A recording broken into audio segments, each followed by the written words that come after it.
ꯌꯥꯝ ꯁꯤꯗ ꯌꯦꯡꯕꯤꯔꯣ ꯗꯦ ꯅꯝꯕꯔ ꯐꯥꯔꯁ ꯗꯦꯗ ꯑꯩꯈꯣꯏ ꯀꯩꯗꯧꯏ ꯑꯩ ꯒꯣꯜ ꯁꯦꯠ ꯇꯧꯋꯦꯕ ꯀꯣ ꯑꯩꯅ ꯄꯥꯝꯖꯔꯤꯕ ꯑꯩꯅ ꯆꯠꯅꯤꯡꯉꯤꯕ ꯑꯩ ꯒꯣꯜꯗꯤ ꯀꯩꯅꯣ ꯑꯩ ꯏꯟꯇꯔꯅꯦꯁꯅꯦꯜ ꯀ꯭ꯂꯥꯏꯟ ꯑꯃ ꯑꯩ ꯐꯪꯗꯕ ꯌꯥꯔꯣꯏ ꯀꯣ ꯃꯥꯏ ꯐꯥꯔꯁ international client ꯀꯥꯏꯗꯒꯤ ꯌꯨ ꯑꯦꯁꯇꯒꯤ ꯑꯣꯏꯒꯦꯔꯥ ꯌꯨ ꯀꯦꯗꯒꯤ ꯑꯣꯏꯒꯦꯔꯥ ꯑꯁꯇ꯭ꯔꯦꯂꯤꯌꯥꯗꯒꯤ ꯑꯣꯏꯒꯦꯔꯥ ꯀꯣ whatever you want ꯁꯤꯁꯤꯅ ꯑꯩ ꯑꯍꯥꯟꯕ ꯑꯩꯒꯤ ꯄꯨꯟꯁꯤꯒꯤ ꯑꯍꯥꯟꯕ ꯇ꯭ꯔꯣꯐꯤ ꯍꯥꯏꯇꯥꯔꯦ ꯀꯣ ꯁꯤꯁꯤꯃ ꯑꯍꯥꯟꯕꯗ ꯀꯩꯅꯣ ꯇꯧꯕꯤꯔꯣ ꯁꯨꯃꯥꯏꯅ ꯌꯥꯝ ꯎꯔꯦꯀꯣ ꯁꯤꯁꯤꯃ ꯍꯣꯏ ꯍꯧꯖꯤꯛꯄꯨꯗꯤ ꯅꯪ ꯈꯜꯂꯝꯕ ꯌꯥꯏ ꯑꯁ ꯑꯩ ꯇꯧꯔꯤꯁꯦ ꯀꯩꯅꯣ ꯑꯩ ꯀꯩꯝꯇ ꯈꯪꯗ꯭ꯔꯦ ꯈꯣꯠꯇ꯭ꯔꯦ ꯑꯗꯒꯤ ꯀꯃꯥꯏꯅ ꯐꯪꯗꯣꯏꯅꯣ ꯈꯣꯠꯇꯣꯏꯅꯣ ꯑꯗꯣ ꯒꯣꯜ ꯑꯃ ꯁꯦꯠ ꯇꯧꯕꯗꯤ ꯌꯥꯏꯗꯅ ꯐꯪꯕ ꯐꯪꯗꯕꯗꯨꯅ ꯃꯈꯜ ꯑꯃꯅꯤ ꯑꯗꯨꯕꯨ ꯅꯪꯅ ꯄꯥꯝꯖꯔꯤꯕ ꯅꯪꯒꯤ ꯒꯣꯜꯗꯨꯃꯗꯤ ꯏꯊꯣꯛꯄꯁꯤ this is very very important ꯌꯥꯏꯀꯣ ꯃꯌꯥꯝ ꯁꯨꯃꯥꯏꯅ ꯈꯤꯇꯪꯒ ꯆꯥꯎꯍꯜꯂꯛꯀꯦ all right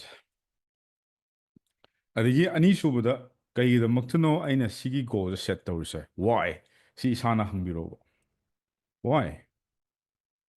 why I'm setting this goal ꯀꯩꯒꯤꯗꯃꯛꯇꯅꯣ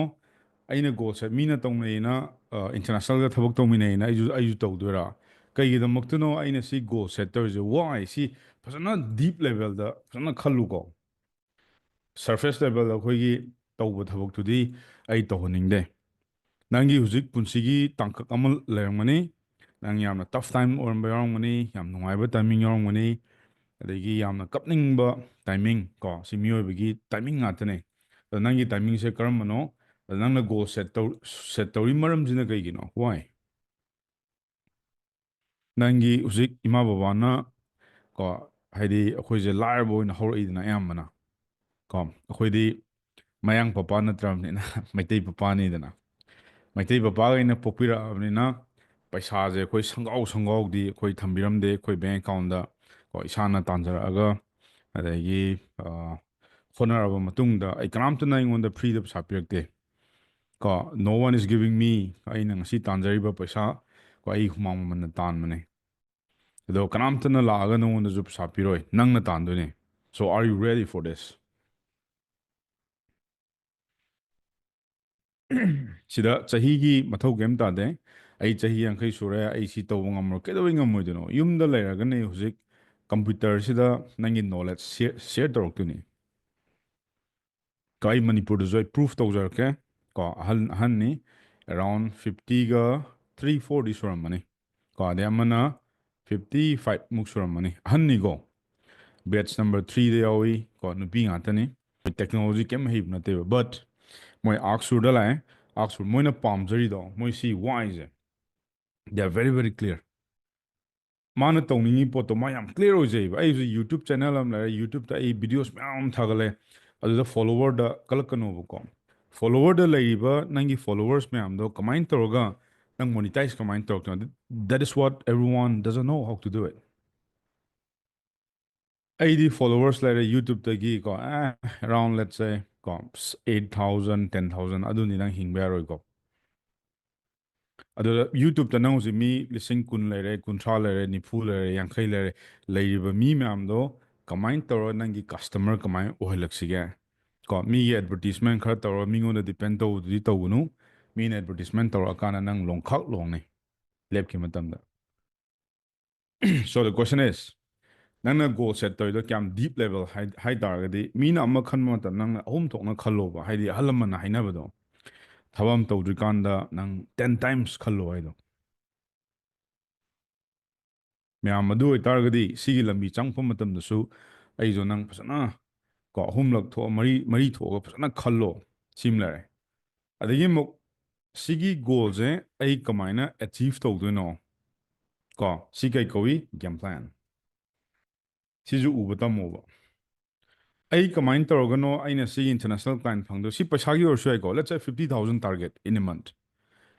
ꯑꯩ ꯗꯤꯞ ꯑꯩ ꯀꯩꯒꯤꯗꯃꯛꯇꯅꯣ ꯁꯦꯠ ꯇꯧꯔꯤꯁꯦ ꯗꯤꯞ ꯂꯦꯚꯦꯜ ꯐꯖꯅ ꯈꯜꯂꯅꯤ ꯏꯃꯣꯁꯅꯦꯜꯂꯤ ꯀꯅꯦꯛ ꯇꯧꯔꯣ ꯀꯩꯒꯨꯝꯕ ꯑꯩ ꯒꯣꯜꯁꯦ ꯆꯤꯐ ꯇꯧ ꯇꯥꯔꯗꯤ ꯑꯩ ꯂꯥꯏꯐ ꯀꯃꯥꯏꯅ ꯇꯧꯅꯤ ꯌꯥꯝ ꯊꯤ ꯅꯨꯡꯉꯥꯏꯅꯤ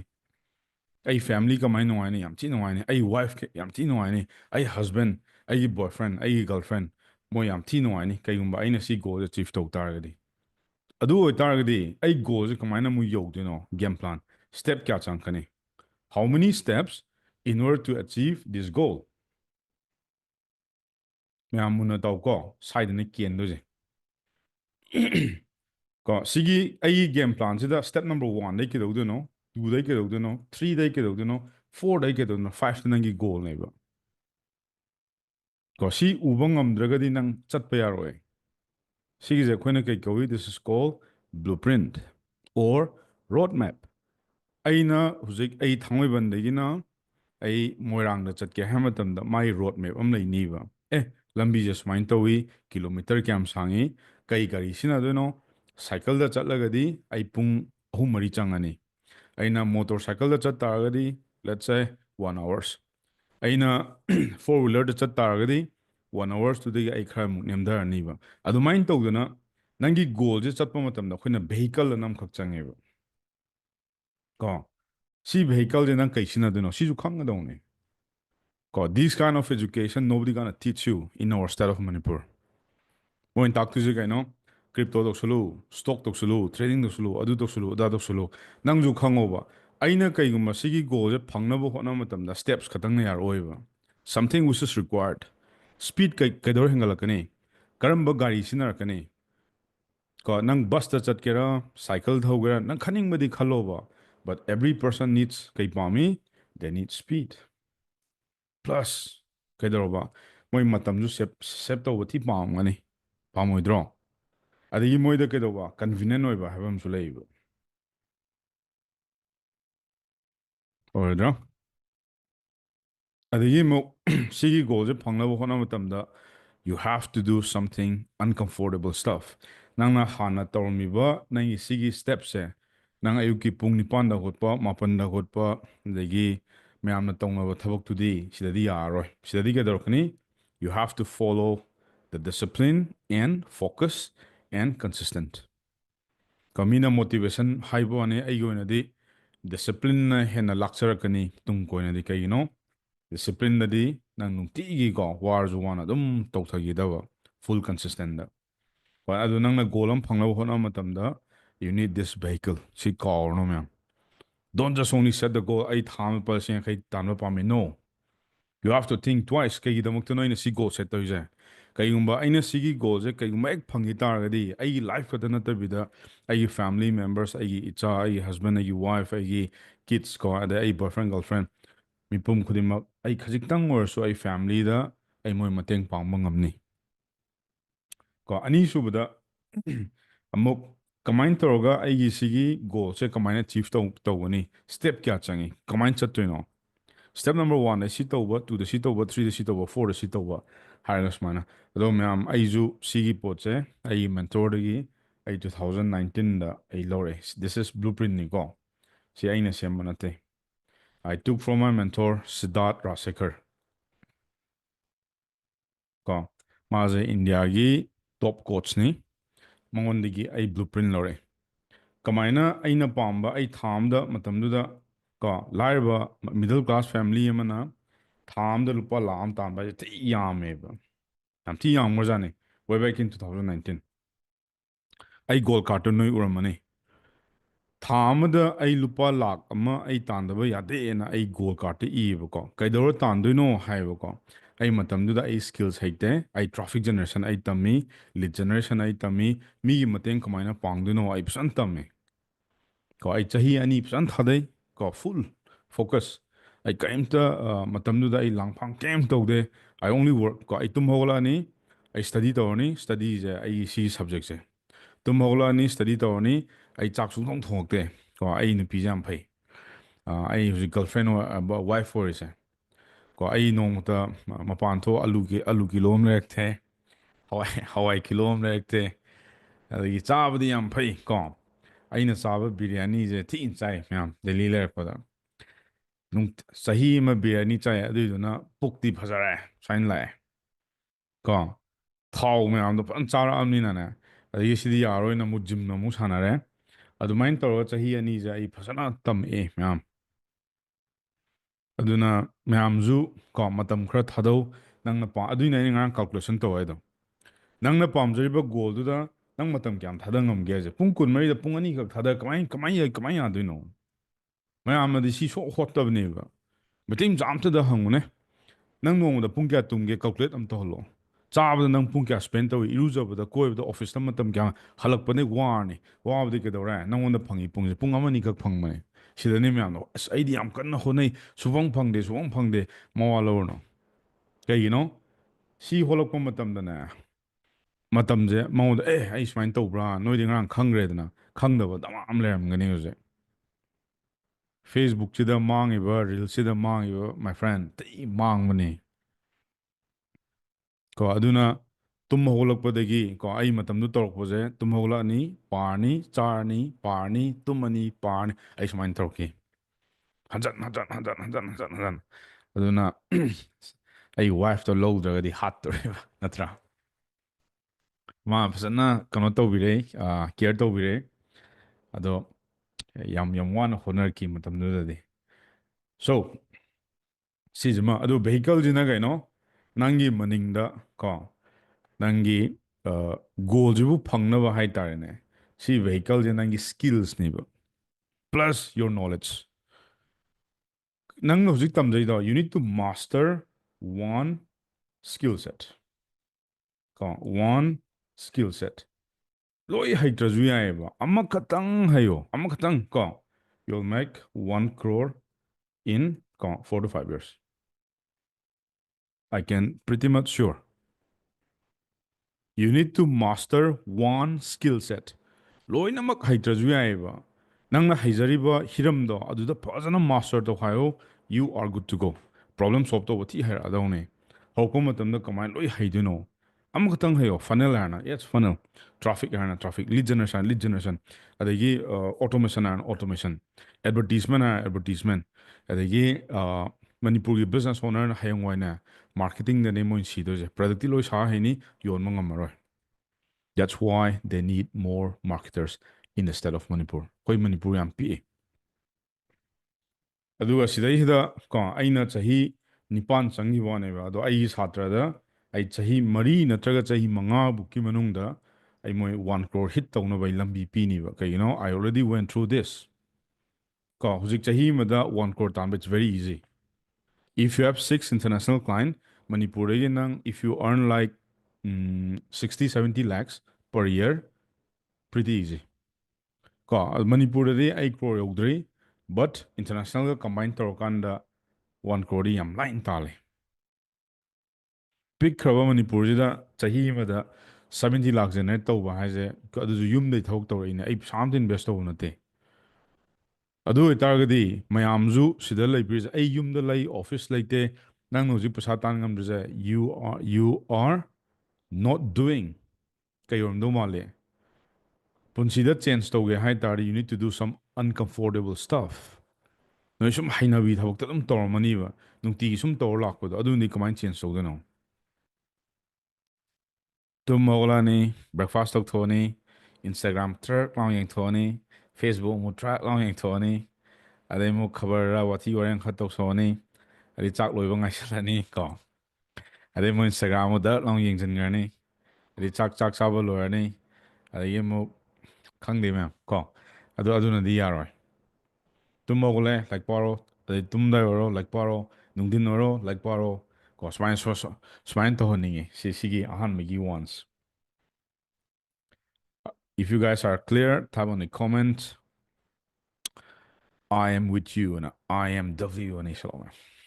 ꯑꯅꯤꯁꯨꯕꯗ ꯑꯃꯨꯛ ꯂꯥꯛꯑꯁꯦꯕꯀꯣ ꯁꯤ ꯒꯣꯜ ꯂꯩꯖꯈ꯭ꯔꯦꯅ ꯑꯗꯨ ꯑꯣꯏꯇꯥꯔꯒꯗꯤ ꯅꯝꯕꯔ 2ꯗ ꯑꯃꯨꯛ ꯌꯦꯡꯉꯣ ꯑꯩ ꯍꯧꯖꯤꯛ ꯑꯩꯒꯤ ꯒꯣꯜꯁꯦ ꯐꯪꯅꯕ ꯍꯣꯠꯅꯕ ꯃꯇꯝ ꯑꯩ ꯍꯧꯖꯤꯛ ꯏꯟꯇꯔꯅꯦꯁꯅꯦꯜ ꯀ꯭ꯂꯥꯏꯟꯒꯤ ꯍꯥꯏꯗꯅ ꯏꯟꯇꯔꯅꯦꯁꯅꯦꯜ ꯀ꯭ꯂꯥꯏꯟ ꯐꯪꯅꯕ ꯑꯩꯉꯣꯟꯗ ꯈ꯭ꯋꯥꯏꯗꯒꯤ ꯃꯇꯝ ꯁꯦꯞ ꯑꯣꯏꯒꯗꯕ ꯑꯩꯒꯤ ꯁꯣꯐꯋꯦꯌꯔ ꯀꯣ ꯁꯣꯔꯤ ꯀꯣ ꯑꯩ ꯁꯣꯐꯋꯦꯌꯔ ꯑꯃ ꯁꯤꯖꯤꯟꯅꯔꯅꯤ ꯑꯣꯔ ꯇꯨꯜꯁ ꯑꯃ ꯁꯤꯖꯤꯟꯅꯔꯛꯀꯅꯤꯕꯀꯣ ꯁꯤꯁꯤꯅ ꯀꯩꯗꯧꯔꯛꯇꯣꯏꯕ ꯑꯩ ꯃꯤꯒꯤ ꯄ꯭ꯔꯣꯕ꯭ꯂꯦꯝ ꯑꯩ ꯁꯣꯜꯕ ꯇꯧꯗ ꯌꯥꯔꯣꯏꯕ I need to fix one problem or challenges or struggling ꯀꯣ ꯑꯩ ꯀꯃꯥꯏꯅ ꯐꯤꯛꯁ ꯇꯧꯗꯣꯏꯅꯣ how comes ꯀꯣ ꯑꯩꯅ ꯃꯅꯤꯄꯨꯔꯗ ꯂꯩꯅ ꯌꯨ ꯑꯦꯁꯇ ꯐꯝꯕ ꯃꯤ ꯑꯃꯒꯤ ꯑꯩꯅ ꯃꯇꯦꯡ ꯄꯥꯡꯕꯤꯒꯦ ꯑꯩꯅ ꯄ꯭ꯔꯣꯕ꯭ꯂꯦꯝ ꯁꯣꯜꯕ ꯇꯧꯕꯤꯒꯦ ꯀꯣ ꯑꯗ ꯑꯩꯅꯁꯨ ꯌꯦꯡꯉꯣ ꯃꯅꯤꯄꯨꯔꯒꯤ ꯀꯣꯟꯇꯦꯛꯁꯇ ꯑꯗꯨꯝ ꯍꯥꯏꯔꯁꯨ ꯍꯥꯏꯖꯒꯦꯕꯀꯣ ꯑꯩ ꯍꯧꯖꯤꯛ ꯊꯥꯡꯃꯩꯕꯟꯗ ꯑꯩ ꯂꯩꯗꯅ ꯀꯣ ꯅꯣꯏ ꯍꯧꯖꯤꯛ ꯃꯅꯤꯄꯨꯔꯒꯤ ꯃꯣꯏꯔꯥꯡꯗ ꯂꯩꯕ ꯑꯗꯒꯤ ꯀꯁꯥꯔꯗꯩꯁꯨ ꯑꯩꯈꯣꯏ ꯁ꯭ꯇꯨꯗꯦꯟ ꯈꯔ ꯌꯥꯎꯏ ꯑꯁꯥꯝꯗꯩꯁꯨ ꯑꯗꯨꯝ ꯗꯦꯜꯂꯤꯗꯩꯁꯨ ꯑꯗꯨꯝ ꯐꯝꯕ ꯌꯥꯎꯅꯔꯤ ꯅꯠꯇ꯭ꯔꯥ ꯒꯨꯔꯒꯥꯎꯟꯗ ꯂꯩꯕ ꯅꯣꯏꯗꯥꯗ ꯂꯩꯕ ꯆꯥꯟꯗꯤꯒꯔꯗ ꯂꯩꯕ ꯑꯗꯨꯝ ꯈꯔ ꯌꯥꯎꯔꯦ ꯑꯗꯣ ꯑꯩꯅ ꯅꯪ ꯃꯇꯦꯡ ꯄꯥꯡꯒꯦ ꯍꯥꯏ ꯇꯥꯔꯒꯗꯤ ꯇꯨꯜꯁ ꯑꯃ ꯃꯊꯧ ꯇꯥꯕ꯭ꯔꯥ ꯇꯥꯗꯕ꯭ꯔꯥ ꯇꯥꯕꯅꯤ ꯀꯣꯃꯦꯟꯠ ꯈꯜꯂꯣ ꯊꯥꯏꯅꯒꯤꯅꯦ ꯑꯩꯈꯣꯏꯅ ꯃꯇꯝ ꯑꯃꯗ ꯋꯥꯔꯗ ꯇꯨ ꯃꯥꯎꯠꯇ ꯑꯗꯒꯤ ꯇ꯭ꯔꯦꯗꯤꯁꯅꯦꯜ ꯕꯤꯖꯤꯅꯦꯁ ꯌꯥꯔꯛꯇ꯭ꯔꯤꯁꯦ ꯀꯩꯒꯤꯅꯣ ꯁꯤꯗ this is why most of the traditional business are failing in this era ꯑꯩꯅ ꯏꯟꯗꯤꯌꯥꯗ ꯊꯣꯛꯂꯛꯀꯦ ꯑꯩꯅ ꯏꯟꯇꯔꯅꯦꯁꯅꯦꯜꯗ ꯊꯣꯛꯂꯛꯀꯦ ꯑꯩꯅ ꯃꯅꯤꯄꯨꯔ ꯃꯤꯌꯥꯝ ꯄꯨꯝꯕꯗ ꯃꯦꯁꯦꯖ ꯌꯧꯍꯜꯂꯛꯀꯦ ꯍꯥꯏꯕ ꯃꯇꯝꯗ ꯇꯨꯜꯁ ꯑꯃ ꯁꯤꯖꯤꯟꯅꯗꯕ ꯌꯥꯒꯗ꯭ꯔꯥ ꯑꯣꯔ ꯌꯥꯔꯣꯏꯗ꯭ꯔꯥ ꯁꯤ ꯏꯁꯥꯅ ꯈꯟꯖꯒꯗꯧꯅꯤ you help to think deeper ꯀꯣ ꯃꯤꯅ ꯀꯔꯤꯒꯨꯝꯕ ꯑꯃ ꯇꯧꯕ ꯃꯇꯝꯗ ꯍꯧꯖꯤꯛꯀꯤ ꯃꯇꯝꯗꯗꯤ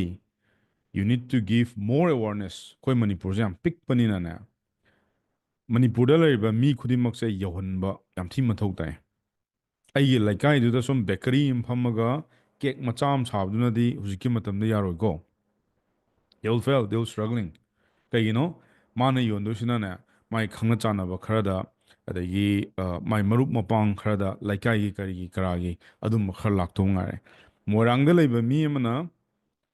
ꯂꯝꯐꯦꯜꯗ ꯑꯩꯈꯣꯏ ꯂꯝꯐꯦꯜ ꯔꯤꯝꯁ ꯔꯣꯗ ꯍꯥꯏꯇꯥꯔꯦꯅꯦꯀꯣ ꯑꯩꯈꯣꯏꯁꯦ ꯍꯣꯁꯄꯤꯇꯥꯜ ꯂꯩꯔꯤꯁꯦ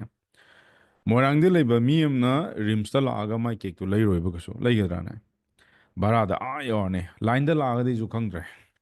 ꯅꯨꯡꯇꯤꯒꯤ ꯂꯥꯛꯀꯗ꯭ꯔꯣ ꯂꯥꯛꯑꯣꯏꯀꯣ ꯑꯗꯨ ꯂꯥꯛꯅꯕ ꯍꯣꯠꯅꯕ ꯃꯇꯝꯗ ꯃꯉꯣꯟꯗ ꯃꯇꯝ ꯃꯌꯥꯝ ꯆꯪꯗ꯭ꯔꯣ ꯃꯇꯝ ꯃꯥꯡꯗ꯭ꯔꯣ ꯑꯗꯨ ꯍꯦꯔ ꯀꯩꯗꯧꯕꯩ ꯔꯤꯝꯁꯇ ꯆꯠꯇꯣꯏꯅꯣ ꯃꯣꯏꯔꯥꯡ ꯕꯖꯥꯔꯗꯩ ꯂꯩꯔꯨꯔ ꯂꯣꯏꯔꯦ ꯍꯥꯏꯕꯅ ꯍꯥꯏꯔꯛꯀꯅꯤꯕ ꯅꯠꯇ꯭ꯔꯣ ꯃꯥꯟꯗ ꯅꯪ ꯍꯧꯖꯤꯛ ꯗꯦꯜꯂꯤꯗ ꯂꯩꯅꯦꯕꯀꯣ ꯗꯦꯜꯂꯤꯗꯒꯤꯅ ꯒꯨꯔꯨꯒ꯭ꯔꯥꯝ ꯇꯥꯅ ꯅꯪ ꯆꯠꯂꯒ ꯕꯤꯔꯌꯥꯅꯤ ꯆꯥꯎꯆꯣꯁꯦ ꯅꯪ ꯅꯣꯡ ꯐꯥꯗꯣꯛꯇꯤ ꯆꯥꯎꯔꯅꯤ ꯅꯨꯡꯇꯤꯒꯤ ꯆꯠꯀꯗ꯭ꯔꯣ ꯆꯠꯂꯣꯏꯀꯣ ꯁꯥꯏꯗ ꯑꯗꯨꯝ ꯆꯥꯔꯁꯨ ꯅꯪ ꯑꯗꯨꯝ ꯀꯝꯄ꯭ꯔꯣꯃꯥꯏꯁ ꯇꯧꯔꯛꯑꯅꯤꯕ ꯇꯧꯔꯣꯏꯗ꯭ꯔꯥꯅꯦ ꯇꯧꯔꯣꯏꯗ꯭ꯔꯣ ꯇꯧꯅꯤꯀꯣ ꯑꯗꯨꯏ ꯃꯍꯨꯠ ꯅꯪꯅ ꯍꯧꯖꯤꯛ ꯍꯧꯖꯤꯛ ꯗꯦꯜꯂꯤꯗ ꯂꯩꯔꯤꯗꯨꯗ ꯅꯪꯅ ꯒꯨꯔꯒꯥꯎꯅ ꯆꯥꯅꯤꯡꯉꯤꯕ ꯀꯩꯅꯣꯗꯣ ꯁꯤ ꯂꯩꯔꯦ ꯍꯥꯏꯔꯒꯗꯤ ꯅꯪ ꯂꯩꯕ ꯆꯥꯟꯁꯁꯨ ꯋꯥꯡꯗ꯭ꯔꯥ ꯒꯨꯔꯒꯥꯎꯟꯗ ꯐꯝꯃꯤꯕ ꯃꯤꯗꯨꯅ ꯁꯤꯗ ꯂꯥꯛꯄ ꯃꯇꯝꯗ ꯅꯪꯒꯤ ꯍꯧꯖꯤꯛ ꯗꯦꯜꯂꯤꯒꯤ ꯅꯪꯒꯤ ꯌꯨꯝꯗꯨꯗ ꯂꯥꯛꯄ ꯃꯇꯝꯗ ꯁꯤꯁꯇꯦꯝ ꯑꯃꯗꯤ ꯁꯣꯏꯅ ꯆꯪꯉꯝꯒꯅꯤꯕ ꯆꯪꯉꯣꯏꯗ꯭ꯔꯥꯅꯦ something which U R connected ꯉꯁꯥꯏꯒꯤ ꯌꯣꯜꯂꯤꯕ ꯗꯨꯀꯥꯟꯗꯨꯒ ꯅꯪꯒꯁꯦ ꯃꯔꯛꯇ ꯀꯅꯥꯒꯨꯝꯕ ꯑꯃꯅ ꯕ꯭ꯔꯤꯖ ꯑꯃ ꯁꯥꯗ꯭ꯔꯣ ꯃꯔꯛꯀꯤ ꯕ꯭ꯔꯤꯖꯇꯣ ꯑꯩꯈꯣꯏꯅ ꯀꯩꯅꯣ ꯑꯥꯏꯗꯔ ꯁꯣꯐꯋꯦꯌꯔ ꯑꯣꯏꯕ ꯌꯥꯏ ꯑꯥꯏꯗꯔ ꯇꯨꯜꯁ ꯑꯣꯏꯕ ꯌꯥꯏ ꯁꯤ ꯄꯣꯠꯁꯦ ꯅꯁꯥꯅ ꯈꯪꯖꯧꯕ ꯅꯪ ꯑꯦꯅꯤ ꯕꯤꯖꯤꯅꯦꯁ ꯃꯣꯗꯦꯜꯗꯅꯦ ꯅꯪ ꯌꯨ ꯑꯦꯁꯇ ꯃꯤ ꯇꯥꯔꯒꯦꯠ ꯇꯧꯒꯦꯔꯥ ꯌꯨ ꯀꯦꯗ ꯇꯥꯔꯒꯦꯠ ꯇꯧꯒꯦꯔꯥ ꯍꯧꯖꯤꯛꯀꯤ ꯃꯇꯝꯗ ꯃꯌꯥꯏꯗ ꯀꯔꯤꯒꯨꯝꯕ ꯑꯃꯅ ꯕ꯭ꯔꯤꯖ ꯂꯩꯇꯅ ꯅꯪ ꯑꯥꯗ ꯀꯅꯦꯛ ꯇꯧꯕ ꯁꯨꯡꯌꯥ ꯌꯥꯔꯣꯏ ꯌꯥꯔꯣꯏꯀꯣ ꯑꯗꯣ ꯏꯟꯇꯔꯅꯦꯠ ꯍꯥꯏꯕ ꯁꯤꯒꯤ ꯄꯣꯠꯁꯦ ꯑꯩꯈꯣꯏꯅ ꯇꯨꯜꯁ ꯑꯣꯏꯅ ꯁꯤꯖꯤꯟꯅ ꯌꯥꯕ꯭ꯔꯥ ꯅꯪꯅ ꯉꯁꯤ ꯗꯦꯜꯂꯤꯗ ꯂꯩꯅ ꯒꯨꯔꯨꯒ꯭ꯔꯥꯝꯗ ꯑꯣꯔꯗꯔ ꯇꯧꯒꯦꯅ ꯍꯥꯏꯁꯦ ꯁꯝꯊꯤꯡ ꯅꯪ ꯏꯟꯇꯔꯅꯦꯠ ꯍꯥꯏꯁꯦ ꯅꯪ ꯌꯥꯎꯗꯕ ꯁꯨꯡꯌꯥ ꯌꯥꯔꯣꯏꯕ ꯐꯣꯟꯗꯗꯤ ꯃꯥꯏꯠ ꯕꯤ ꯌꯥꯕ ꯌꯥꯏ ꯑꯗꯣ ꯑꯦꯗ꯭ꯔꯦꯁꯇ ꯍꯥꯏꯅꯕꯗ ꯁꯤꯔꯅꯤ ꯁꯤꯔꯣꯏꯗ꯭ꯔꯣ ꯂꯥꯛꯑꯦ ꯑꯁ ꯚꯩꯌꯥ ꯍꯤꯟꯗꯤꯁꯨ ꯍꯩꯕ ꯍꯩꯇꯕꯣꯏꯀꯣ ꯅꯪ ꯇꯧꯗꯣꯏꯁꯦ ꯊꯤꯀꯦ ꯑꯖꯧ ꯚꯩ उस तरफ में इधर उधर ꯅ ꯇꯧꯕꯗ ꯑꯗꯨꯝ ꯂꯣꯏꯔꯅꯦꯕ ꯑꯗꯒꯤꯗꯤ ꯃꯌꯥꯡꯗꯣ ꯁꯥꯎꯗꯅ ꯑꯗꯨꯝ ꯕꯤꯔꯌꯥꯅꯤ ꯂꯣꯏ ꯂꯪꯊꯣꯛꯑꯝꯕ꯭ꯔꯥ ꯈꯪꯄꯣꯠꯇꯦ ꯁꯣꯔꯗꯦꯅ ꯚꯩ ꯁꯣꯔꯗꯦꯅ ꯒ꯭ꯌꯥꯟ ꯇꯥꯏꯀꯣ ꯑꯗꯨ ꯑꯣꯏꯇꯥꯔꯒꯗꯤ ꯃꯌꯥꯝꯁꯨꯅꯦ ꯍꯧꯖꯤꯛꯀꯤ ꯃꯇꯝꯗ ꯀꯩꯒꯨꯝꯕ ꯅꯪꯅ ꯇꯧꯖꯔꯤꯕ ꯅꯪꯒꯤ ꯕꯤꯖꯤꯅꯦꯁꯇꯣ ꯏꯟꯇꯔꯅꯦꯠꯇ ꯀꯣ ꯄꯕ꯭ꯂꯤꯛ ꯗꯣꯃꯦꯟꯗ ꯊꯝꯃꯛꯇ꯭ꯔꯕ ꯑꯣꯗꯤꯇꯦꯠ ꯆꯠꯄꯒꯤ ꯆꯥꯟꯁꯁꯦ ꯌꯥꯝ ꯋꯥꯡꯕ꯭ꯔꯥ ꯅꯠꯇ꯭ꯔꯒ ꯑꯗꯨꯝ ꯌꯥꯗꯧ ꯃꯥꯟꯕ꯭ꯔꯥ ꯀꯩ ꯈꯜꯂꯦ ꯁꯨꯝ ꯈꯟꯖꯧꯅꯦ ꯅꯪꯁꯨ ꯍꯧꯖꯤꯛꯀꯤ ꯃꯇꯝꯗ ꯅꯍꯥꯛꯅꯅꯦ ꯅꯪꯅ ꯄꯥꯝꯖꯔꯤꯕ ꯅꯪꯒꯤ ꯒꯣꯜꯗꯣ ꯑꯗꯨ ꯐꯪꯅꯕ ꯍꯣꯠꯅꯕ ꯃꯇꯝꯗ ꯏꯟꯇꯔꯅꯦꯠ ꯍꯥꯏꯕ ꯁꯤꯒꯤ ꯇꯨꯜꯁꯦ ꯁꯤ ꯏꯁ ꯑꯦ ꯃꯁ ꯑꯣꯏꯕ꯭ꯔꯥ ꯁꯤꯅꯗꯁꯨ ꯌꯥꯏꯌꯦ ꯀꯥꯏꯅ ꯈꯟꯖꯕ꯭ꯔꯥ ꯀꯩ ꯈꯜꯂꯦ ꯋꯥꯠ ꯗꯨ ꯌꯨ ꯐꯤꯜ ꯌꯥꯗꯦꯀꯣ ꯍꯧꯖꯤꯛꯀꯤ ꯃꯇꯝꯗ ꯏꯟꯇꯔꯅꯦꯠ ꯁꯤꯖꯤꯟꯅꯗꯅ ꯅꯪꯅ ꯇꯧꯔꯛꯄ ꯃꯇꯝꯗꯅꯦ ꯅꯪꯅ ꯇꯧꯗꯣꯔꯤꯕ ꯕꯤꯖꯤꯅꯦꯁꯁꯦ ꯍꯥꯏꯔꯛꯀꯦꯀꯣ ꯃꯤꯒꯤ ꯌꯨꯝꯗ ꯆꯠꯂꯒ ꯅꯪ ꯋꯥꯔꯤ ꯁꯥꯟꯅꯕ ꯑꯃ ꯅꯝꯕꯔ ꯋꯥꯟ ꯅꯝꯕꯔ ꯇꯨ ꯅꯪꯒꯤ ꯐꯦꯃꯤꯂꯤ ꯁꯔꯀꯜꯗ ꯈꯪꯅꯕ ꯃꯤ ꯈꯔ ꯑꯗꯨ ꯀꯅꯦꯛ ꯇꯧꯕ ꯑꯃ ꯂꯩꯀꯥꯏꯒꯤ ꯏꯅꯦ ꯏꯟꯗꯣꯟ ꯑꯍꯜ ꯂꯃꯟ ꯁꯤ ꯀꯅꯦꯛ ꯇꯧꯕ ꯑꯃ ꯍꯣꯏ ꯅꯣꯡ ꯐꯥꯗꯣꯛꯇꯤ ꯂꯥꯛꯀꯗ꯭ꯔꯥ ꯃꯤ ꯂꯝꯗꯒꯤ ꯂꯥꯛꯄꯒꯤ ꯆꯥꯟꯁꯁꯦ ꯌꯥꯝ ꯅꯦꯝꯗ꯭ꯔꯣ ꯍꯧꯖꯤꯛ ꯃꯇꯝꯗ ꯑꯗꯨꯒꯤ ꯃꯍꯨꯠꯇ ꯃꯌꯥꯝꯁꯦ ꯂꯣꯏ ꯀꯩꯗꯤ ꯀꯅꯦꯛ ꯇꯧꯔꯛꯏ ꯐ꯭ꯔꯣꯝ ꯍꯤꯌꯔ ꯅꯠꯇ꯭ꯔꯣ ꯀꯣ ꯑꯗꯨꯏꯗꯨꯅ ꯏꯟꯇꯔꯅꯦꯠꯇ ꯁ꯭ꯀꯤꯜꯁ ꯍꯩꯇꯕ ꯁꯨꯡꯌꯥ ꯌꯥꯔꯣꯏ ꯍꯧꯖꯤꯛꯀꯤ ꯃꯇꯝꯗ ꯑꯗꯨꯝ ꯋꯥꯅꯤ ꯑꯩ ꯅꯣꯏꯗ ꯏꯔ ꯑꯗꯨꯝ ꯍꯥꯏꯒꯦ ꯏꯟ ꯗ ꯅꯦꯛꯁ 5 to 10 yearsꯀꯤ ꯃꯇꯨꯡꯗ ꯑꯦꯅꯤ ꯕꯤꯖꯤꯅꯦꯁ ꯃꯣꯗꯦꯜ ꯅꯠꯇ꯭ꯔꯒ ꯑꯦꯅꯤ ꯕꯤꯖꯤꯅꯦꯁ ꯑꯣꯅꯔ ꯅꯠꯇ꯭ꯔꯒ ꯑꯦꯅꯤ ꯀꯣꯟꯇꯦꯟꯠ ꯀ꯭ꯔꯤꯌꯦꯇꯔꯁ ꯅꯠꯇ꯭ꯔꯒ ꯑꯦꯅꯤ ꯃꯥꯔꯀꯦꯇꯔꯁ ꯍꯨꯝꯁꯣ ꯑꯦꯚꯔ ꯍꯥꯟꯅ ꯑꯣꯐꯂꯥꯏꯟꯗ ꯇꯧꯔꯝꯃꯤꯕ ꯁꯇ꯭ꯔꯦꯇꯦꯖꯤꯗꯣ ꯑꯗꯨꯁꯨ ꯇꯧꯒꯗꯧꯅꯤ ꯇꯧꯒꯅꯨ ꯍꯥꯏꯕ ꯅꯠꯇꯕ ꯑꯗꯨꯁꯨ ꯇꯧꯔꯣ ꯑꯗꯨꯒ ꯄ꯭ꯂꯁ ꯍꯦꯟꯅ ꯃꯤ ꯃꯌꯥꯝꯒ ꯀꯅꯦꯛ ꯇꯧꯔꯛꯀꯦ ꯍꯥꯏ ꯇꯥꯔꯒꯗꯤ you need to connect with ꯀꯅꯥꯒ ꯏꯟꯇꯔꯅꯦꯠꯁꯦ ꯀꯅꯦꯛ ꯇꯧꯔꯀꯥꯟꯗ ꯕ꯭ꯔꯤꯖ ꯌꯥꯝ ꯊꯨꯔꯛꯀꯅꯤꯕ ꯍꯧꯖꯤꯛ ꯌꯦꯡꯉꯣ ꯑꯩꯅ ꯃꯅꯤꯄꯨꯔꯗ ꯐꯝꯅ ꯌꯨ ꯑꯦꯁꯇ ꯂꯩꯔꯤꯕ ꯃꯤꯗꯨꯒ ꯊꯕꯛ ꯇꯧꯅꯩꯗꯣ ꯊ꯭ꯔꯨ ꯏꯟꯇꯔꯅꯦꯠ ꯅꯠꯇ꯭ꯔꯣ ꯑꯗꯨ ꯑꯣꯏꯇꯥꯔꯒꯗꯤ ꯃꯌꯥꯝꯁꯨ ꯏꯟꯇꯔꯅꯦꯠꯇꯅꯦ ꯍꯧꯖꯤꯛꯀꯤ ꯃꯇꯝꯗ ꯀꯣ ꯑꯦ ꯑꯥꯏ ꯀꯥꯏꯅ ꯊꯣꯛꯂꯛꯏꯕ ꯑꯗꯒꯤ in terms of not only AI, atoppa communication channels ma'am, let's say Skype, let's say WhatsApp, let's say Messenger, let's say Instagram. Sigumba ma'am sijo khoi communication channel neba. Sijo moi tools samaneba. Sigumba tools ma'am yaudana ay na kamay connect tawdeno. Ay Manipur da phamja wane. Manipur da pham tarjo Manipur ye kachin ko ada leiba. Loi sura mani si yawise. Loi connect tawri je kai medium dai no through internet and Zoom sinaraga. Ko aduna mayamnazu sigi toolsida software ko tools equals problem and challenges or struggling. Ado international client na problem leidu se kai dilar kani. Number one, their website. Ingang takre ko. Number two, mogi social media. Number three, the biggest problem ko si HubSpot ana company am lay aina thaina Manipur da ꯑꯩꯅ YouTube ꯍꯧꯒꯠꯂꯛꯄ ꯃꯇꯝꯗ ꯀꯣ video ꯑꯅꯤꯔ ꯑꯍꯨꯝꯂ ꯑꯩ ꯂꯣꯏ ꯍꯥꯏꯈ꯭ꯔꯕꯅꯦ ꯁꯤꯁꯦ ꯁꯤꯒꯤ company ꯑꯃ ꯂꯩꯌꯦꯕꯀꯣ ꯍꯕ ꯁ꯭ꯄꯣꯠ ꯑꯅ ꯅꯣꯏ ꯍꯥꯟꯅ ꯇꯥꯔꯝꯕ꯭ꯔꯗꯤ ꯈꯪꯗꯦ ꯁꯤ ꯁꯤ ꯑꯥꯔ ꯑꯦꯝꯒꯤ ꯀꯝꯄꯅꯤ ꯑꯃꯅꯤ ꯁꯤꯒꯤ ꯍꯕ ꯁ꯭ꯄꯣꯠꯁꯤꯅ ꯁꯔꯚꯦ ꯑꯃꯈꯛ ꯇꯧꯋꯦꯕꯀꯣ ꯋꯥꯔꯜ ꯋꯥꯏꯗ ꯑꯣꯏꯅ ꯁꯔꯚꯦꯁꯤꯗ ꯑꯦꯅꯤ ꯋꯥꯔꯜꯒꯤ ꯕꯤꯖꯤꯅꯦꯁ ꯇꯧꯖꯔꯤꯕ ꯄ꯭ꯔꯗꯛ ꯌꯣꯜꯂꯤꯕ ꯁꯔꯚꯤꯁ ꯌꯣꯜꯂꯤꯕ ꯑꯦꯅꯤ companies ꯑꯃꯗꯅꯦ 80% of the business they are struggling ꯀꯩꯗ struggling ꯑꯣꯏꯔꯝꯒꯅꯤ ꯁꯤ ꯏꯁꯟꯗꯔꯣ they are struggling in bringing guess what traffic sigatang yadra in bringing traffic and convert into sales ko sis si manipuri tokro ko manipur di huzik yam waba matamni sales world labor any company samada 80% of the business owner or the business they are struggling moi mi porkpa amasung poraiba mi myamdo sales kamaina convert tawduno si ayamna why 80% ama sidai I mentor am lay big strides sana ko ma se nongmada he hits $1 million nongmada 1 crore tanba ko adugi gurujina hire me ko sir if you really wanted to make 1 crore in Indian rupees ko ado $1 million has 8 crore ni ko ma'am Indian rupees ta hai taragade aduda khoi mastermind haiba India da nangna kayumba 1 crore tan ge harba nangi check izage harba na sage any company samda ko nangna hengwai thabak tor ke harba nangje haidi marketing ai director judum ore ko ai Illinois da company am lay EMPDCC na aduda ai matamama ai consultation director or me adagi muk US utility suppliers na Florida da company am lay odai manager or inter me adagi adu lor matungda ai New York ka Massachusetts na khoi lam ama lay state ama aduda solar gi da ai assistant manager or me aduga last da hujiki New York ki company ko khoi cash capital analysis sidai na ai managing partner oibne adu mina kedo weda makta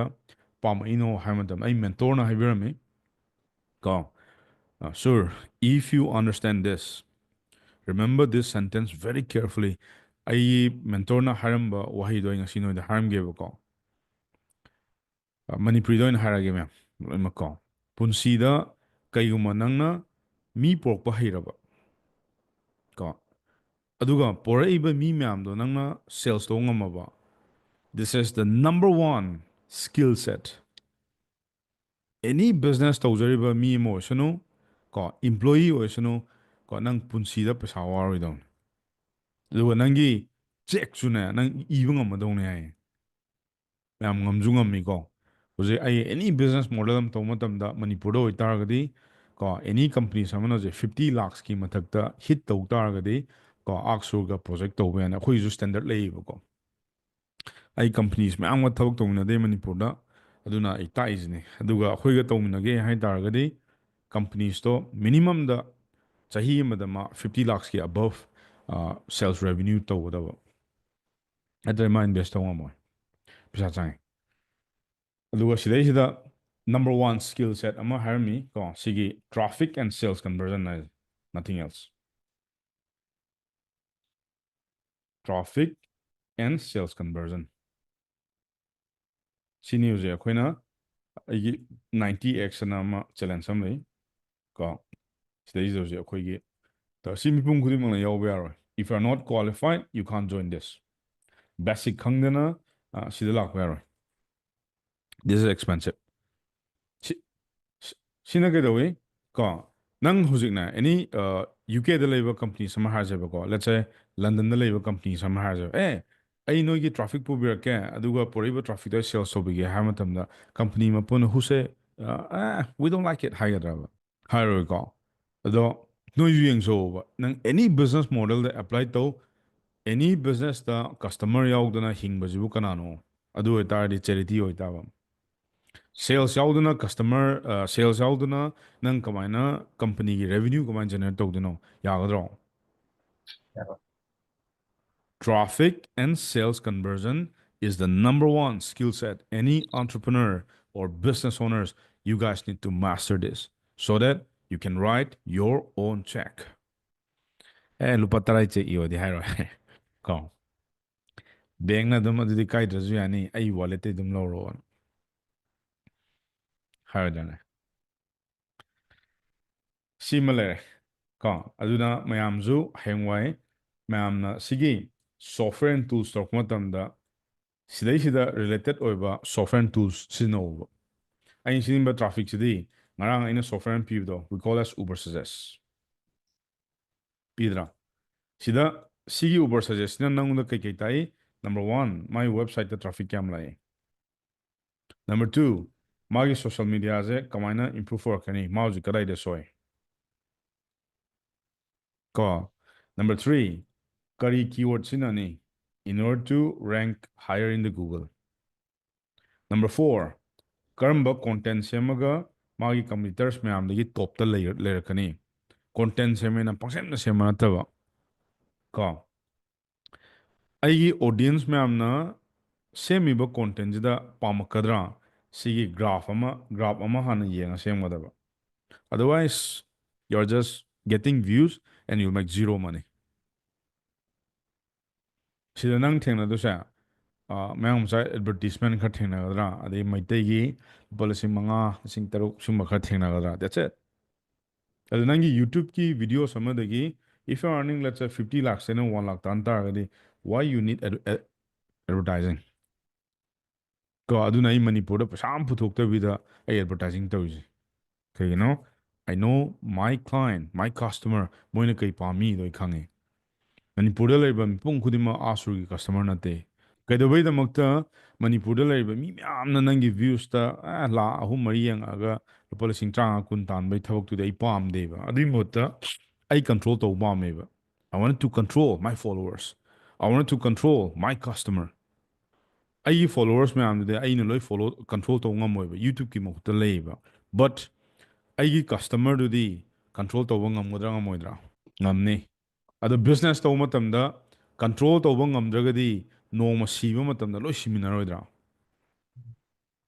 This is the most important thing my friend ꯃꯨꯟꯅ ꯇꯥꯎ if you can't control in your business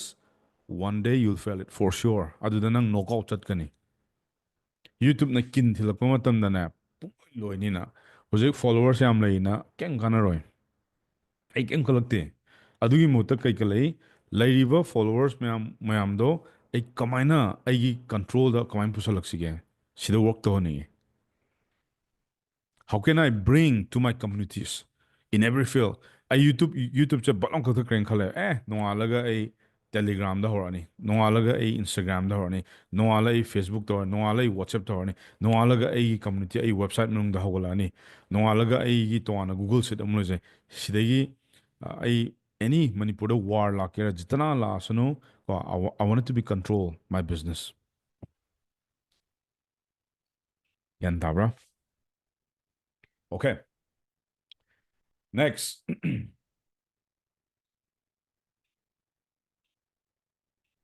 number 3 ꯀꯣ this is very very critical last day ni adana sidemo and we call as profile optimization ko aina kayidamaktano see profile automation why which is super important mimangda thola thabak torokpa haija ko chabat nar thabak to yaroi and if you look cheap they will think you are cheap aduna haibado don't be cheap on the journey of your greatness and haibado nangi punsigi journey da yam cheap oina thabak tawududi aiju pamdeba admain tawdu so tawdana phai kaygino yamna nonja khonjadana adagi tawdu mingonda sales tawba amma tawgera ani tawgera adi yamna khoigi nonjaba haibam leidana ka adagi amta leibiyo tawbado adudi ai punsida tawroi kaygino I know my value ꯑꯗꯨꯏꯗꯨꯅꯅꯤ profile ꯑꯃ ꯁꯥꯔꯛꯄ ꯃꯇꯝꯗ ꯅꯍꯥꯟ ꯑꯩꯅ ꯍꯥꯏꯖꯕꯗꯣ photo ꯁꯨꯠ ꯑꯃ ꯐꯖꯅ ꯇꯧꯈꯥꯏꯌꯣ ꯍꯥꯏꯗꯣ ꯀꯣ ꯐꯣꯇꯣ ꯁꯨꯠ ꯁꯤꯗꯩꯁꯤꯗ ꯐꯣꯇꯣ ꯁꯨꯠꯁꯤꯗ ꯍꯦꯠ ꯁꯣꯠ ꯇꯧꯈꯥꯏꯌꯣ ꯍꯥꯏꯗꯣ ꯍꯦꯠ ꯁꯣꯠ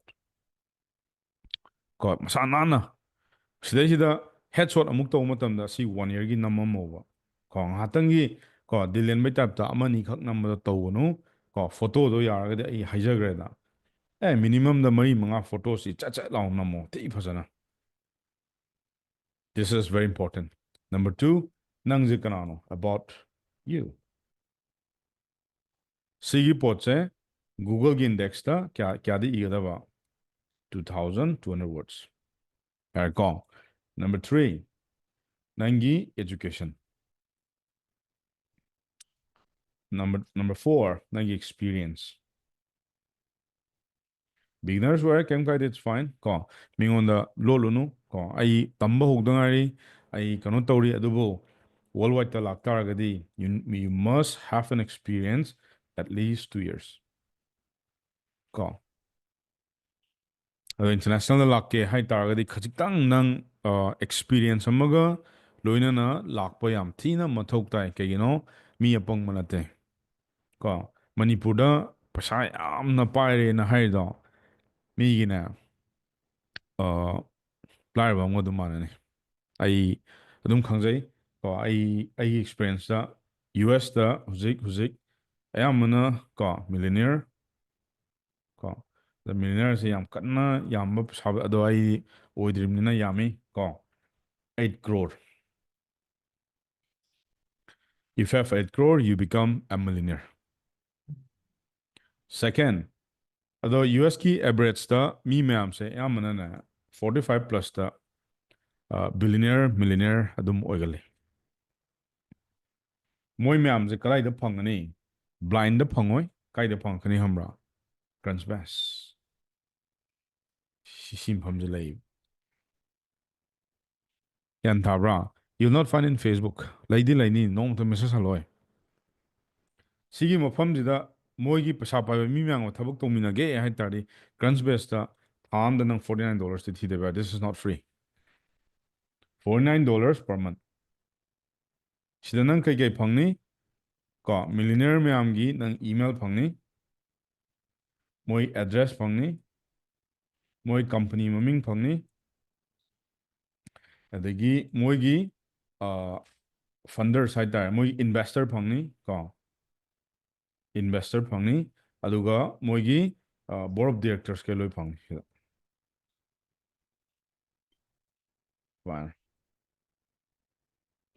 ꯑꯗꯨꯒ ꯅꯗꯥꯎ ꯌꯥꯔꯒꯗꯤ ꯐꯣꯟ ꯅꯝꯕꯔꯁꯨ ꯐꯪꯅꯤ ꯗꯥꯏꯔꯦꯛ ꯁꯦꯜ ꯐꯣꯟ ꯀꯣ ꯁꯤꯁꯤꯅ ꯗꯥꯏꯔꯦꯛ ꯋꯥꯆꯦꯞ ꯊꯥꯕ ꯌꯥꯅꯤ and then you also can get Skype. ꯁꯨꯃꯥꯏꯅ ꯑꯗꯣ ꯌꯨ ꯑꯦꯁꯇ ꯄꯩꯁꯥ ꯄꯥꯏꯕ ꯃꯤ ꯐꯪꯒꯦ ꯍꯥꯏꯇꯥꯔꯒꯗꯤ ꯀ꯭ꯔꯟꯁꯕꯦꯁ ꯁꯤꯖꯤꯟꯅꯒꯗꯕ ꯀ꯭ꯔꯟꯁꯕꯦꯁ ꯑꯁꯤ ꯑꯇꯩ ꯀꯩꯝ ꯅꯠꯇꯦ ꯑꯩ ꯅꯍꯥꯟꯁꯨ ꯍꯥꯏꯖꯈ꯭ꯔꯦ ꯁꯤ ꯋꯦꯕꯁꯥꯏꯠ ꯁꯤꯁ sorry ꯅꯝꯃꯛꯑꯒꯦꯀꯣ CRUNCH ꯀ꯭ꯔꯟꯁꯕꯦꯁ ꯌꯥꯔꯕ ꯀꯣ ꯑꯩꯒꯤ ꯈ꯭ꯋꯥꯏꯗꯒꯤ ꯑꯍꯥꯟꯕ ꯄꯨꯟꯁꯤꯒꯤ ꯑꯍꯥꯟꯕ ꯍꯥꯏꯇꯥꯔꯦ ꯀꯣ ꯁꯤꯗꯩꯁꯤꯗ ꯅꯪꯅ ꯐꯪꯗꯣꯔꯤꯕ ꯃꯌꯥꯝꯁꯦ ꯌꯥꯝ ꯊꯤꯅ ꯑꯦꯗꯚꯥꯟꯁ ꯑꯣꯏꯀꯣ ꯀꯝꯄꯅꯤꯁ ꯀꯣꯟꯇꯦꯛ ꯏꯟꯚꯦꯁꯇꯔ ꯑꯗꯩ ꯃꯣꯏꯁꯦ ꯍꯧꯖꯤꯛ ꯀꯔꯝꯕ ꯐꯟꯗꯤꯡꯗ ꯂꯩ ꯀꯣ ꯑꯦꯟꯖꯦꯜ ꯏꯟꯚꯦꯁꯇꯔ ꯃꯌꯥꯝꯅ ꯃꯣꯏꯗ ꯏꯟꯚꯦꯁ ꯇꯧꯔꯛꯄ ꯃꯣꯏꯁꯦ ꯁꯦꯀꯦꯟ ꯔꯥꯎꯟꯗ ꯂꯩꯕ꯭ꯔꯥ ꯐꯥꯔꯁꯠ ꯔꯥꯎꯟꯗ ꯂꯩꯕ꯭ꯔꯥ ꯁꯤꯃ ꯅꯪ ꯈꯪꯉꯅꯤ ꯑꯦꯀ꯭ꯋꯤꯖꯤꯁꯟ ꯃꯣꯏ ꯀꯝꯄꯅꯤꯁꯦ ꯀꯌꯥꯝ ꯃꯣꯏꯁꯦ ꯚꯦꯂꯨꯁꯦ ꯀꯌꯥꯝꯅꯣ ꯁꯤ ꯅꯪ ꯂꯣꯏ ꯈꯪꯉꯅꯤ ꯑꯩ ꯂꯣꯏ ꯊꯣꯛꯂꯛꯇ꯭ꯔꯥ ꯁꯤꯗ ꯐꯟꯗꯤꯡ ꯔꯥꯎꯟꯗ ꯂꯩꯕ ꯀꯝꯄꯅꯤꯁꯀꯩ ꯍꯧꯖꯤꯛ ꯃꯣꯏꯁꯦ ꯐꯟꯗꯤꯡ ꯑꯦꯄ꯭ꯂꯥꯏ ꯇꯧꯔꯤ ꯉꯥꯛꯇꯅꯦꯕ ꯁꯤ ꯃꯌꯥꯝꯁꯦ ꯋꯥꯔꯜ ꯋꯥꯏꯗꯅꯤꯀꯣ ꯃꯌꯥꯝ it's not only for US UKꯒꯤ ꯇꯧꯕ ꯌꯥꯏ ꯆꯩꯅꯥꯒꯤ ꯇꯧꯕ ꯌꯥꯏ ꯀꯦꯅꯗꯥ ꯇꯧꯕ ꯌꯥꯏ ꯑꯗꯒꯤ ꯗꯨꯕꯥꯏ ꯇꯧꯕ ꯌꯥꯏ ꯑꯗꯩ ꯑꯣꯁꯇ꯭ꯔꯦꯂꯤꯌꯥ ꯇꯧꯕ ꯌꯥꯏ ꯗꯨꯕꯥꯏꯒꯤ ꯍꯧꯖꯤꯛ ꯄꯩꯁꯥ ꯄꯥꯏꯕ ꯃꯤ ꯃꯌꯥꯝ ꯑꯃ ꯅꯪ ꯁꯤꯗ ꯊꯤꯕ ꯌꯥꯏ ꯃꯤ ꯑꯃꯈꯛ ꯐꯪꯈ꯭ꯔ ꯂꯣꯏꯔꯦ ꯑꯗꯩ ꯃꯣꯏ ꯀꯣꯟꯇꯦꯛꯁ ꯀꯣ ꯃꯣꯏ ꯀꯃꯥꯏꯅ ꯐꯪꯅꯤ ꯎꯔꯕ ꯁꯤꯗ ꯃꯣꯏꯒꯤ ꯍꯧꯖꯤꯛ ꯁꯦꯟ ꯐ꯭ꯔꯥꯟꯁꯤꯁꯀꯣ ꯀꯦꯂꯤꯐꯣꯔꯅꯤꯌꯥꯗ 820 ꯀꯣꯟꯇꯦꯛꯁ ꯂꯩꯌꯦꯕ ꯁꯤꯗꯒꯤ ꯅꯪꯅ ꯇꯥꯔꯒꯦꯠ ꯇꯧꯗꯣꯏꯁꯦ ꯑꯣꯅꯔ ꯎꯔꯕ ꯍꯕ ꯁ꯭ꯄꯣꯠ ꯌꯥꯎꯔꯝꯃꯤꯁꯦ ꯁꯦꯜꯁ ꯐꯣꯔꯁ ꯌꯥꯎꯔꯦꯅ ꯁꯤꯕꯨꯗꯤ ꯑꯩꯈꯣꯏꯅꯤ ꯁꯤꯅꯦ ꯁꯤꯅ ꯃꯣꯏꯒꯤ ꯏꯃꯦꯜ ꯑꯗꯩ ꯑꯃꯅ ꯀꯝꯄꯅꯤꯁ ꯃꯌꯥꯝ ꯑꯃ ꯑꯥꯔꯇꯤꯐꯤꯁꯤꯌꯦꯜ ꯏꯟꯇꯦꯂꯤꯖꯦꯟꯁ ꯀꯝꯄꯅꯤꯗ ꯑꯣꯄꯟ AI ꯌꯥꯎꯔꯝꯃꯤꯁꯦ ꯅꯣꯏꯅ ꯍꯧꯖꯤꯛ ꯁꯤꯖꯤꯟꯅꯔꯤꯕ ꯑꯣꯄꯟ AIꯁꯦ ꯃꯇꯝ ꯑꯃꯗ ꯏꯂꯣꯟ ꯃꯥꯁꯇꯒꯤ ꯃꯣꯏ 50 ꯃꯤꯂꯤꯌꯟ ꯂꯧꯈꯤꯕ ꯀꯝꯄꯅꯤꯅꯦꯕ ꯁꯤꯁꯦ ꯑꯗꯨ ꯀꯩ ꯍꯧꯗꯣꯛꯈꯤ ꯅꯟ ꯄ꯭ꯔꯣꯐꯤꯠ ꯀꯝꯄꯅꯤꯁ ꯃꯣꯏ ꯍꯧꯗꯣꯛꯈꯤꯕꯅꯦꯕ ꯑꯗꯣ ꯁꯦꯝ ꯑꯣꯜꯃꯦꯟꯅ ꯍꯥꯏ ꯏꯂꯣꯟ ꯃꯥꯁꯅꯦ ꯃꯥꯅ ꯈ꯭ꯋꯥꯏ ꯃꯆꯤꯟ ꯊꯤꯕ ꯃꯤꯅꯦ ꯃꯣꯏ ꯀꯟꯇ꯭ꯔꯣꯚꯔꯁꯤ ꯂꯩꯕ ꯅꯣꯏ ꯈꯪꯕ ꯌꯥꯎꯅꯔꯝꯒꯅꯤ ꯑꯗꯣ ꯍꯧꯖꯤꯛꯇꯤ ꯃꯣꯏ ꯀꯩꯗꯧꯔꯦ ꯄꯩꯁా ꯊꯤ ꯇꯥꯟꯈ꯭ꯔꯦ ꯃꯣꯏ ꯀꯝꯄꯅꯤꯁꯦ ꯑꯗꯒꯤ ꯑꯦꯟꯊ꯭ꯔꯣꯐꯤꯛꯁꯤ ꯋꯥꯔꯜꯗ ꯍꯧꯖꯤꯛ ꯂꯩꯔꯤꯕ AIꯒꯤ ꯀꯝꯄꯅꯤ ꯉꯥꯛꯇꯅꯤꯀꯣ ꯁꯦꯟ ꯐ꯭ꯔꯥꯟꯁꯤꯁꯀꯣꯅ ꯍꯥꯏꯁꯦ ꯑꯩꯈꯣꯏ ꯏꯟꯖꯤꯅꯤꯌꯔꯁ ꯃꯌꯥꯝꯒꯤ ꯂꯩꯐꯝꯅꯤ ꯑꯩꯈꯣꯏꯒꯤ ꯁꯤꯂꯤꯀꯣꯟ ꯚꯦꯂꯤ ꯅꯣꯏ ꯇꯥꯔꯝꯕꯅꯤ ꯑꯩꯒꯤꯁꯨ ꯗ꯭ꯔꯤꯝ ꯑꯣꯏꯔꯝꯃꯤ ꯃꯇꯝ ꯑꯃꯗ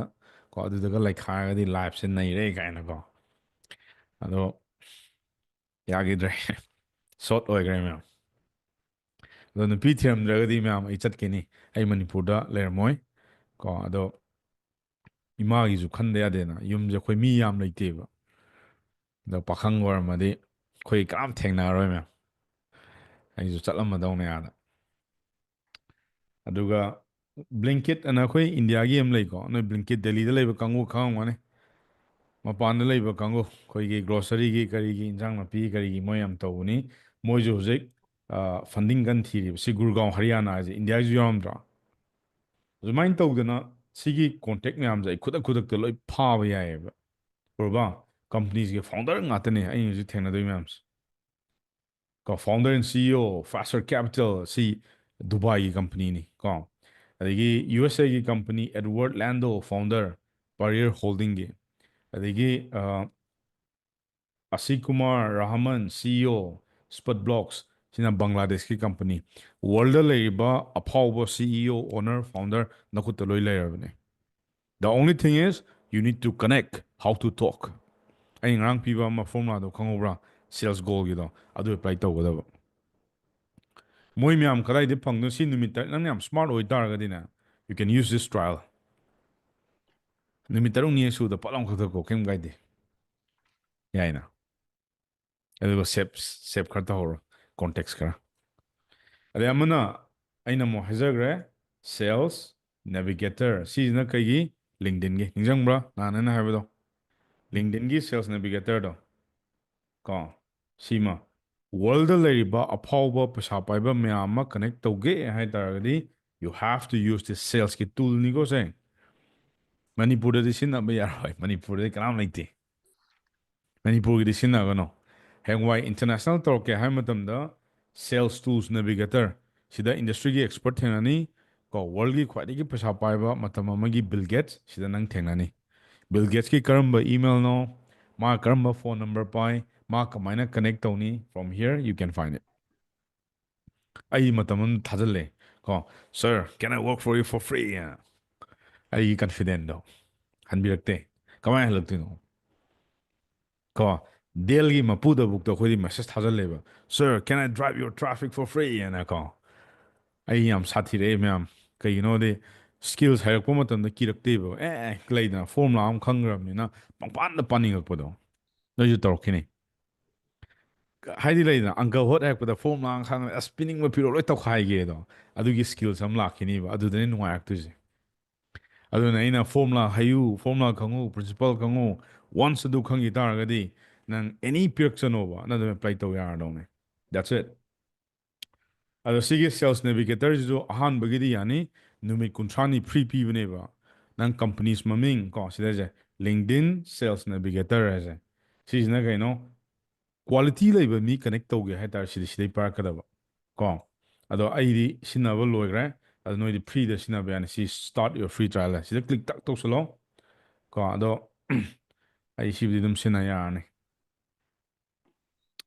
ꯃꯣꯏꯁꯤꯗ ꯀꯥꯔꯠ ꯅꯨꯡ ꯍꯪꯀꯅꯤ ꯀꯣ ꯅꯪꯒꯤ ꯚꯤꯖꯥ ꯀꯩꯀꯥ ꯍꯪꯀꯅꯤ ꯑꯗꯨꯒ ꯁꯥꯏꯟ ꯏꯟ ꯇꯧꯁꯜꯂꯣ ꯑꯩ ꯍꯧꯖꯤꯛꯇꯤ ꯁꯤ ꯇꯧꯔꯔꯣꯏꯒꯦ ꯁꯥꯏꯟ ꯏꯟ ꯇꯧꯕꯐꯧꯗꯤ ꯍꯩꯅꯤꯗꯅ ꯍꯩꯔꯣꯏꯗ꯭ꯔꯣ ꯀꯣ ꯁꯤꯃ ꯇꯧꯔꯣ ꯁꯤ ꯌꯦꯡꯉꯨꯀꯣ ꯑꯩꯅ ꯍꯧꯖꯤꯛ ꯅꯝꯕꯔ 3ꯗ ꯁꯤ ꯂꯩꯔꯦꯅ ꯑꯣꯞꯇꯣꯃꯥꯏꯖꯦꯁꯟꯗ ꯁꯤꯗ ꯁꯤꯖꯤꯟꯅꯗ ꯌꯥꯔꯣꯏ ꯀꯩ ꯁꯤꯖꯤꯟꯅꯅꯤꯕ ꯑꯍꯥꯟꯕꯗ ꯀ꯭ꯔꯟꯁꯕꯦꯁ ꯀꯥꯎꯒꯅꯨꯀꯣ ꯄꯨꯟꯁꯤꯗ ꯍꯌꯦꯡꯋꯥꯏ ꯅꯪꯅ ꯀ꯭ꯂꯥꯏꯟ ꯊꯤꯔꯛꯄ ꯃꯇꯝꯗ ꯁꯤ ꯀ꯭ꯔꯟꯁꯕꯦꯁ ꯍꯥꯏꯁꯦ ꯄꯨꯟꯁꯤꯗ ꯀꯥꯎꯒꯅꯨ this is the most important tools ꯃꯤ ꯄꯥꯡ ꯈꯪꯅꯗꯕꯅꯤ ꯀꯣ ꯃꯩꯇꯩ ꯃꯆꯥꯅꯗꯤ ꯈꯪꯗꯧ ꯌꯥꯝ ꯋꯥꯠꯈꯤꯅꯤ ꯀꯣ ꯑꯇꯣꯞꯄ ꯃꯤꯅ ꯇꯥꯛꯄꯗꯤ ꯑꯥꯏ ꯗꯣꯟ ꯀꯦꯌꯔ ꯑꯩꯅ ꯁꯤꯖꯤꯟꯅꯔꯛꯄꯗꯣ ꯅꯣꯏꯗ ꯄꯤꯕ ꯋꯥꯅꯦ ꯁꯦꯀꯦꯟꯗ ꯑꯃꯒ ꯀꯩꯅꯣ ꯂꯤꯡꯗꯤꯟ ꯁꯦꯜꯁ ꯅꯦꯚꯤꯒꯦꯇꯔ ꯁꯤ ꯑꯅꯤꯁꯦ ꯁꯤꯖꯤꯟꯅꯒꯗꯕ ꯗꯦꯠꯁ ꯏꯠ ꯁꯤ ꯄꯦꯠ ꯉꯥꯛꯇꯅꯤꯀꯣ ꯑꯗꯣ ꯑꯥꯛꯁꯨꯔꯗ ꯂꯥꯛꯑꯗꯤ ꯐ꯭ꯔꯤꯁꯨ ꯑꯃꯨꯛ ꯍꯥꯏꯔꯛꯎꯔꯣ ꯑꯩꯁꯨ ꯃꯌꯥꯝꯅ ꯈ꯭ꯋꯥꯏ ꯄꯥꯝꯕ ꯑꯃ ꯂꯣꯠꯁꯟꯕꯅꯤ ꯅꯍꯥꯟꯈꯩ ꯍꯧꯖꯤꯛ ꯐ꯭ꯔꯤꯗ ꯑꯃꯨꯛ ꯇꯥꯛꯊꯣꯛꯑꯒꯦ ꯀꯃꯥꯏꯅ ꯇꯧꯔꯒ ꯏꯟꯇꯔꯅꯦꯁꯅꯦꯜ ꯀ꯭ꯂꯥꯏꯟ ꯑꯃ ꯀꯃꯥꯏꯅ ꯐ꯭ꯔꯤꯗ ꯐꯪꯗꯣꯏꯅꯣ ꯑꯩ ꯇꯦꯛꯇꯤꯛꯁ ꯈꯔ ꯄꯤꯒꯦ ꯆꯞ ꯆꯥꯅ ꯐꯣꯂꯣ ꯇꯧ ꯑꯍꯥꯟꯕ ꯊꯤꯑꯣꯔꯤ ꯍꯥꯟꯅ ꯇꯥꯛꯀꯦ ꯃꯨꯟꯅ ꯃꯨꯟꯅ ꯌꯦꯡꯉꯣ ꯅꯝꯕꯔ 1 ꯑꯩ ꯀꯩ ꯁꯤꯖꯤꯟꯅꯔꯛꯀꯅꯤ ꯑꯍꯥꯟꯕꯗ ꯃꯦꯟꯇꯥ ꯁꯦꯀꯦꯟ I'll use LinkedIn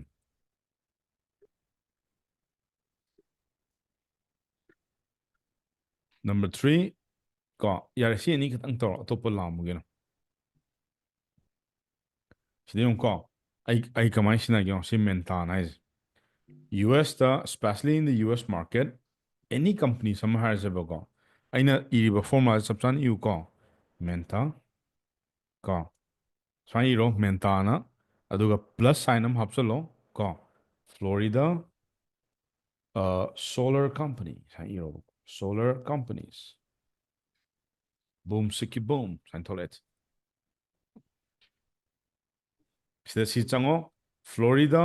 power service ꯗ ꯁꯣꯂꯔ ꯀꯝꯄꯅꯤ ꯇꯦꯝꯄꯥꯗ ꯂꯩꯕ ꯑꯗꯣ ꯐ꯭ꯂꯣꯔꯤꯗꯥ ꯃꯆꯥꯈꯩꯁꯦ ꯈꯤꯇꯪꯗꯤ ꯄꯪꯕꯅꯤꯀꯣ ꯋꯥꯔꯤ ꯁꯥꯟꯅꯕꯗꯤ ꯌꯥꯝ ꯅꯨꯡꯉꯥꯏꯕꯅꯤ ꯀꯣ ꯑꯄꯪꯕ ꯑꯩꯅ ꯐꯪ ꯇꯥꯔꯗꯤ ꯃꯣꯏꯁꯨ ꯄꯪꯉꯝꯗꯣꯏꯅꯦꯕ ꯅꯠꯇ꯭ꯔꯥꯅꯦ ꯑꯩꯅ ꯋꯦ ꯕꯦꯛ ꯏꯟ 2019ꯗ ꯀꯣ ꯐ꯭ꯂꯣꯔꯤꯗꯥꯒꯤ ꯀꯝꯄꯅꯤ ꯑꯃ ꯒ꯭ꯂꯣꯕꯦꯜ ꯀꯦꯄꯤꯇꯦꯜ ꯑꯅ ꯑꯩꯈꯣꯏ ꯍꯧꯖꯤꯛꯄꯨꯗꯤ ꯄꯥꯔꯠꯅꯔ ꯑꯣꯏꯔꯦ ꯑꯗꯣ ꯃꯇꯝ ꯑꯃꯗ ꯌꯦꯡꯉꯨꯇꯣ ꯐꯣꯟ ꯅꯝꯕꯔ ꯌꯥꯎꯔꯕ ꯁꯤꯗ ꯏꯃꯦꯜ ꯌꯥꯎꯔꯕ ꯖꯥꯗꯨ ꯉꯥꯛꯇꯅꯦ ꯃꯌꯥꯝ ꯑꯩꯅ ꯄꯤꯔꯛꯇꯣꯏꯁꯦ ꯈꯨꯗꯛꯇ ꯂꯩꯇ꯭ꯔꯣ ꯁꯦ ꯃꯣꯏ ꯀꯝꯄꯅꯤ ꯀꯥꯏ ꯂꯩ ꯑꯦꯗ꯭ꯔꯦꯁ ꯂꯩꯔꯕ ꯐꯣꯟ ꯅꯝꯕꯔ ꯂꯩꯔꯕ ꯋꯦꯕꯁꯥꯏꯠ ꯂꯩꯔꯕ ꯏꯃꯦꯜ ꯂꯩꯔꯕ what are you waiting for ꯁꯦꯀꯦꯟ ꯑꯃꯨꯛ ꯌꯦꯡꯉꯣ ꯁꯤꯃ ꯇꯧꯔꯦꯅ ꯑꯩ ꯂꯣꯏꯕꯤꯕꯖꯥꯠ ꯅꯠꯇꯦꯗ ꯃꯊꯪꯁꯨ ꯑꯃꯨꯛ ꯂꯩꯔꯦꯗꯣ ꯅꯦꯛꯁ ꯀꯝꯄꯅꯤꯅꯦ ꯁꯤꯅ ꯅꯣꯡꯃꯒꯤ ꯀꯝꯄꯅꯤ ꯇꯔꯥ ꯔꯤꯆ ꯑꯥꯎꯠ ꯇꯧꯕ ꯃꯇꯝꯗ ꯆꯍꯤ ꯑꯃꯗ ꯅꯪ ꯑꯃꯐꯥꯎ ꯐꯪꯉꯝꯃꯣꯏꯗ꯭ꯔꯣ ꯁꯤꯈ꯭ꯔꯣ ꯑꯅꯤꯔꯛ ꯁꯤꯌꯣ ꯁꯤꯗ ꯐꯪꯗ꯭ꯔꯗꯤ ꯀꯣ ꯆꯍꯤ ꯑꯃ 365 ꯗꯦꯖꯇꯨꯗ ꯃꯤ ꯑꯃꯕꯨ ꯀꯅꯦꯛ ꯇꯧꯕ ꯉꯝꯗ꯭ꯔꯒꯗꯤ ꯑꯃꯨꯛꯇꯪ ꯁꯤꯕ ꯅꯠꯇꯕ ꯆꯍꯤ ꯃꯊꯪ ꯃꯄꯣꯛꯀꯤꯁꯨ ꯌꯥꯎꯅ ꯁꯤꯈ꯭ꯔꯣ ꯌꯥꯔꯕ ꯑꯩ ꯁꯤ ꯀꯝꯄꯅꯤꯁꯦ ꯑꯃꯨꯛ ꯊꯤꯒꯦ ꯇꯝꯄꯥꯁꯦ ꯑꯃꯨꯛ ꯅꯝꯁꯤꯜꯂꯧꯕ ꯌꯥꯝ ꯅꯨꯡꯉꯥꯏꯕꯅꯦ ꯃꯌꯥꯝ ꯑꯩꯈꯣꯏ ꯃꯅꯤꯄꯨꯔꯗ ꯀꯣ ꯁꯤ ꯌꯥꯗ꯭ꯔꯦꯅ ꯀꯩꯝ ꯀꯥꯏꯗꯦ ꯕꯦꯛ ꯇꯧꯕ ꯌꯥꯔꯅꯤ ꯑꯗꯣ ꯁꯥꯏꯟ ꯏꯟ ꯇꯧꯕꯗ ꯐ꯭ꯔꯤꯗ ꯑꯗꯨꯝ ꯇꯧꯕ ꯌꯥꯏꯀꯣ ꯁꯤꯁꯦ ꯄꯩꯁꯥ ꯇꯤꯡꯕ ꯅꯠꯇꯦ ꯁꯤꯗꯤ ꯗꯤꯁ ꯏꯁ ꯑꯦꯞꯁꯣꯂꯨꯠꯂꯤ ꯐ꯭ꯔꯤ ꯑꯗꯣ ꯔꯦꯖꯤꯁꯇꯔ ꯍꯥꯟꯅ ꯇꯧꯔꯣ ꯀꯣ ꯁꯤꯗ ꯍꯥꯏꯁꯦ ꯃꯦꯟꯇꯥ ꯕꯤꯖꯤꯅꯦꯁ ꯗꯥꯏꯔꯦꯛꯇꯔꯤ ꯐꯥꯏꯟ ꯑꯦ ꯕꯤꯖꯤꯅꯦꯁ ꯅꯤꯌꯔ ꯌꯨ ꯀꯥꯏ ꯍꯥꯏꯁꯦ I'm looking for ꯀꯩ ꯍꯥꯏꯁꯦ ꯔꯦꯁꯇꯨꯔꯦꯟꯠ ꯊꯤꯁꯤꯔꯥ ꯗꯣꯛꯇꯔ ꯊꯤꯁꯤꯔꯥ ꯂꯣꯌꯔ ꯊꯤꯁꯤꯔꯥ ꯀꯣꯟꯇ꯭ꯔꯦꯛꯇꯔ ꯊꯤꯁꯤꯔꯥ ꯑꯗꯒꯤ ꯑꯣꯇꯣꯃꯣꯕꯥꯏꯜ ꯀꯥꯡꯕꯨ ꯊꯤꯁꯤꯔꯥ ꯗꯦꯟꯇꯤꯁꯁꯤꯔꯥ U ꯇꯦꯜ me ꯑꯁꯤꯗꯩꯁꯤꯗ ꯌꯦꯡꯉꯁꯤꯀꯣ let's say ꯐ꯭ꯂꯣꯔꯤꯗꯥꯗ ꯌꯦꯡꯉꯁꯦꯕꯀꯣ Florida ꯀꯣ ꯗꯥꯎꯅꯤꯡ ꯑꯣꯇꯣꯃꯣꯇꯤꯞꯁ ꯃꯌꯥꯝ ꯑꯃ ꯊꯣꯛꯇꯔꯛꯑꯅꯤ ꯑꯗꯣ ꯁꯤꯗ ꯍꯥꯏꯁꯦ oops looks like went wrong we are working on fixing this ꯁꯤ ꯅꯪ ꯄ꯭ꯔꯣꯕ꯭ꯂꯦꯝ ꯅꯠꯇꯦ ꯅꯪ ꯁꯤ ꯂꯣꯛꯏꯟꯗꯤ ꯇꯧꯒꯗꯕ ꯍꯥꯟꯅ ꯁꯤꯗ ꯅꯪꯒꯤꯅꯦ ꯁꯤ ꯒꯨꯒꯜ ꯀꯩꯅꯣꯅꯤꯀꯣ ꯁꯣꯔꯤ ꯌꯨ ꯍꯦভ ꯕꯤꯟ ꯕ꯭ꯂꯣꯛ ꯍꯥꯏꯁꯦ ꯃꯣꯏ ꯌꯥꯝ ꯁꯤꯡꯉꯦ ꯍꯧꯖꯤꯛꯀꯥꯟꯁꯦ ꯑꯩꯈꯣꯏꯒꯤ ꯏꯟꯗꯤꯌꯥ ꯃꯆꯥꯈꯩꯁꯦ ꯌꯥꯝ ꯁ꯭ꯀꯦꯝ ꯇꯧꯋꯦꯕꯀꯣ ꯑꯩ ꯁꯤꯕꯨꯗꯤ ꯑꯗꯨꯝ ꯌꯥꯅꯤ ꯑꯩ ꯀꯩꯅꯣ ꯁꯤꯖꯤꯟꯅꯔꯒ ꯑꯩꯈꯣꯏꯒꯤ ꯀꯔꯤꯕ ꯀꯥꯎꯔꯤꯁꯦ VPN ꯁꯤꯖꯤꯟꯅꯔꯒ VPNꯗ ꯐ꯭ꯔꯤ ꯁꯤꯖꯤꯟꯅꯔꯦꯗꯅ ꯑꯗꯨꯒ ꯁꯤꯒꯤ ꯃꯦꯟꯇꯥꯁꯦ ꯁꯤꯖꯤꯟꯅꯕ ꯌꯥꯅꯤ ꯀꯩꯒꯤꯅꯣ ꯏꯟꯗꯤꯌꯥ ꯃꯆꯥꯈꯩꯁꯦ ꯑꯩꯈꯣꯏꯒꯤ ꯀꯝꯄ꯭ꯌꯨꯇꯔꯒꯤ ꯁ꯭ꯀꯦꯝ ꯌꯥꯝ ꯇꯧꯋꯦꯕ ꯑꯁꯦꯡꯕꯅꯦ ꯃꯣꯏ ꯍꯧꯖꯤꯛ ꯇꯦꯛ ꯁꯞꯄꯣꯔꯠ ꯑꯗꯨ ꯑꯗꯥ ꯋꯥꯊꯤ ꯋꯥꯔꯦꯡꯒꯤꯀꯣ ꯀꯝꯄ꯭ꯌꯨꯇꯔꯗ ꯚꯥꯏꯔꯁ ꯆꯪꯉꯦꯒ ꯑꯗꯨ ꯇꯧꯋꯦꯒ ꯑꯗꯥ ꯇꯧꯋꯦꯒꯀꯣ ꯑꯗꯨꯒꯤꯗꯨꯅ ꯃꯣꯏꯒꯤ ꯁꯤꯒꯨꯝꯕ ꯗꯥꯏꯔꯦꯛꯇꯔꯤꯁ ꯃꯌꯥꯝꯁꯦ ꯏꯟꯗꯤꯌꯥꯒꯤ ꯀꯩꯅꯣꯁꯦ IP ꯑꯦꯗ꯭ꯔꯦꯁꯁꯦ ꯑꯌꯥꯝꯕꯅ ꯕ꯭ꯂꯣꯛ ꯇꯧꯋꯦ ꯃꯌꯥꯝ ꯑꯗꯨꯅ ꯀꯩ ꯁꯤꯖꯤꯟꯅꯒꯅꯤ will use what you call this the VPN ꯀꯣ ꯁꯤ VPNꯁꯦ ꯐ꯭ꯔꯤꯗ ꯌꯥꯝ ꯂꯩꯕꯅꯤ ꯁꯤꯒꯨꯝꯕ ꯑꯃ ꯍꯥꯞꯆꯜꯂꯣ ꯑꯦꯛꯁꯇꯦꯟꯁꯟꯗ ꯀꯣ ꯐ꯭ꯔꯤ VPN ꯑꯃ start ꯑꯩ IP ꯑꯦꯗ꯭ꯔꯦꯁꯁꯦ ꯍꯧꯖꯤꯛ ꯀꯥꯏ ꯌꯧꯈ꯭ꯔꯦ ꯑꯩ USꯀꯤ ꯑꯣꯔꯤꯒꯣꯟꯗ ꯂꯩꯈ꯭ꯔꯦ ꯁꯤꯗꯩꯗꯤ ꯍꯧꯖꯤꯛꯀꯤ ꯃꯦꯟꯇꯥ ꯕ꯭ꯂꯣꯛ ꯇꯧꯔꯝꯕꯗꯣ ꯌꯥꯕ꯭ꯔꯥ ꯌꯦꯡꯁꯤꯀꯣ 1 2 3 go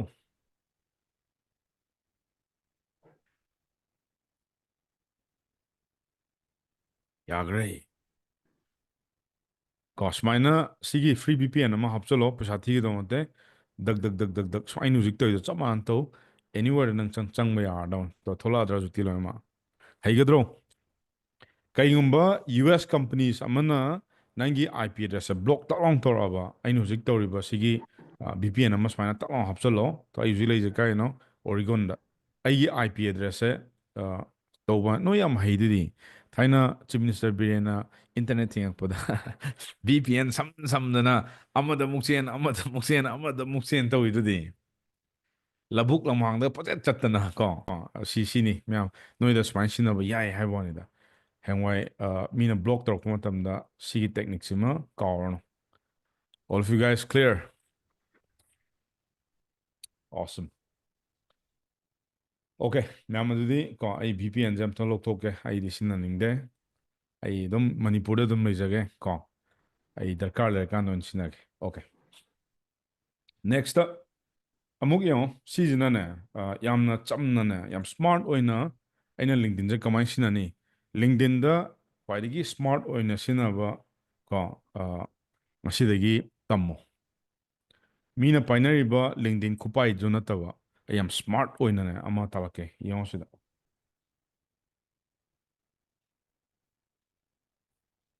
ꯑꯣꯀꯦ ꯑꯩ ꯂꯤꯡꯛꯗꯤꯟ ꯂꯩꯔꯦꯅꯁꯦ ꯀꯣ ꯑꯩ ꯄ꯭ꯔꯣꯐꯥꯏꯜꯗꯒꯤ ꯆꯪꯖꯦꯕ ꯑꯩ ꯀꯩꯝ ꯊꯤꯔꯣꯏꯕꯀꯣ ꯁꯤꯗ ꯑꯗꯨꯝ ꯁꯔꯆ ꯇꯧꯔꯣ ꯑꯩ ꯀꯔꯝꯕ ꯏꯟꯗꯁꯇ꯭ꯔꯤꯒꯤ ꯀꯔꯝꯕ ꯃꯤꯅꯣ ꯑꯩꯅ ꯇꯥꯔꯒꯦꯠ ꯇꯧꯗꯣꯏꯁꯦ ꯗꯤꯁ ꯏꯁ ꯗ ꯃꯣꯁ ꯏꯝꯄꯣꯔꯇꯦꯟಟ್ ꯑꯩ ꯍꯧꯖꯤꯛ ꯀꯩꯒꯤ ꯆꯪꯁꯤꯒꯦ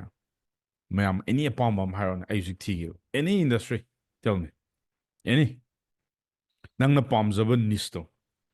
ꯔꯤꯌꯦꯜ ꯏꯁꯇꯦꯠ ꯑꯣꯀꯦ ꯀꯩ ꯂꯝꯗ ꯊꯤꯁꯤꯒꯦ ꯑꯣꯀꯦ ꯑꯗꯨꯗꯤ ꯌꯦꯡꯉꯁꯦ 1 2 3 go USA ꯇꯥꯛ ꯂꯥꯎ ꯅꯝꯁꯤꯜꯂꯣ ꯑꯩꯅ ꯇꯧꯔꯤꯁꯦ ꯆꯞ ꯆꯥꯅ ꯇꯧꯀꯣ USA ꯀꯣ USA ꯁꯦꯀꯦꯟꯗ ꯔꯤꯌꯦꯜ ꯏꯁꯇꯦꯠ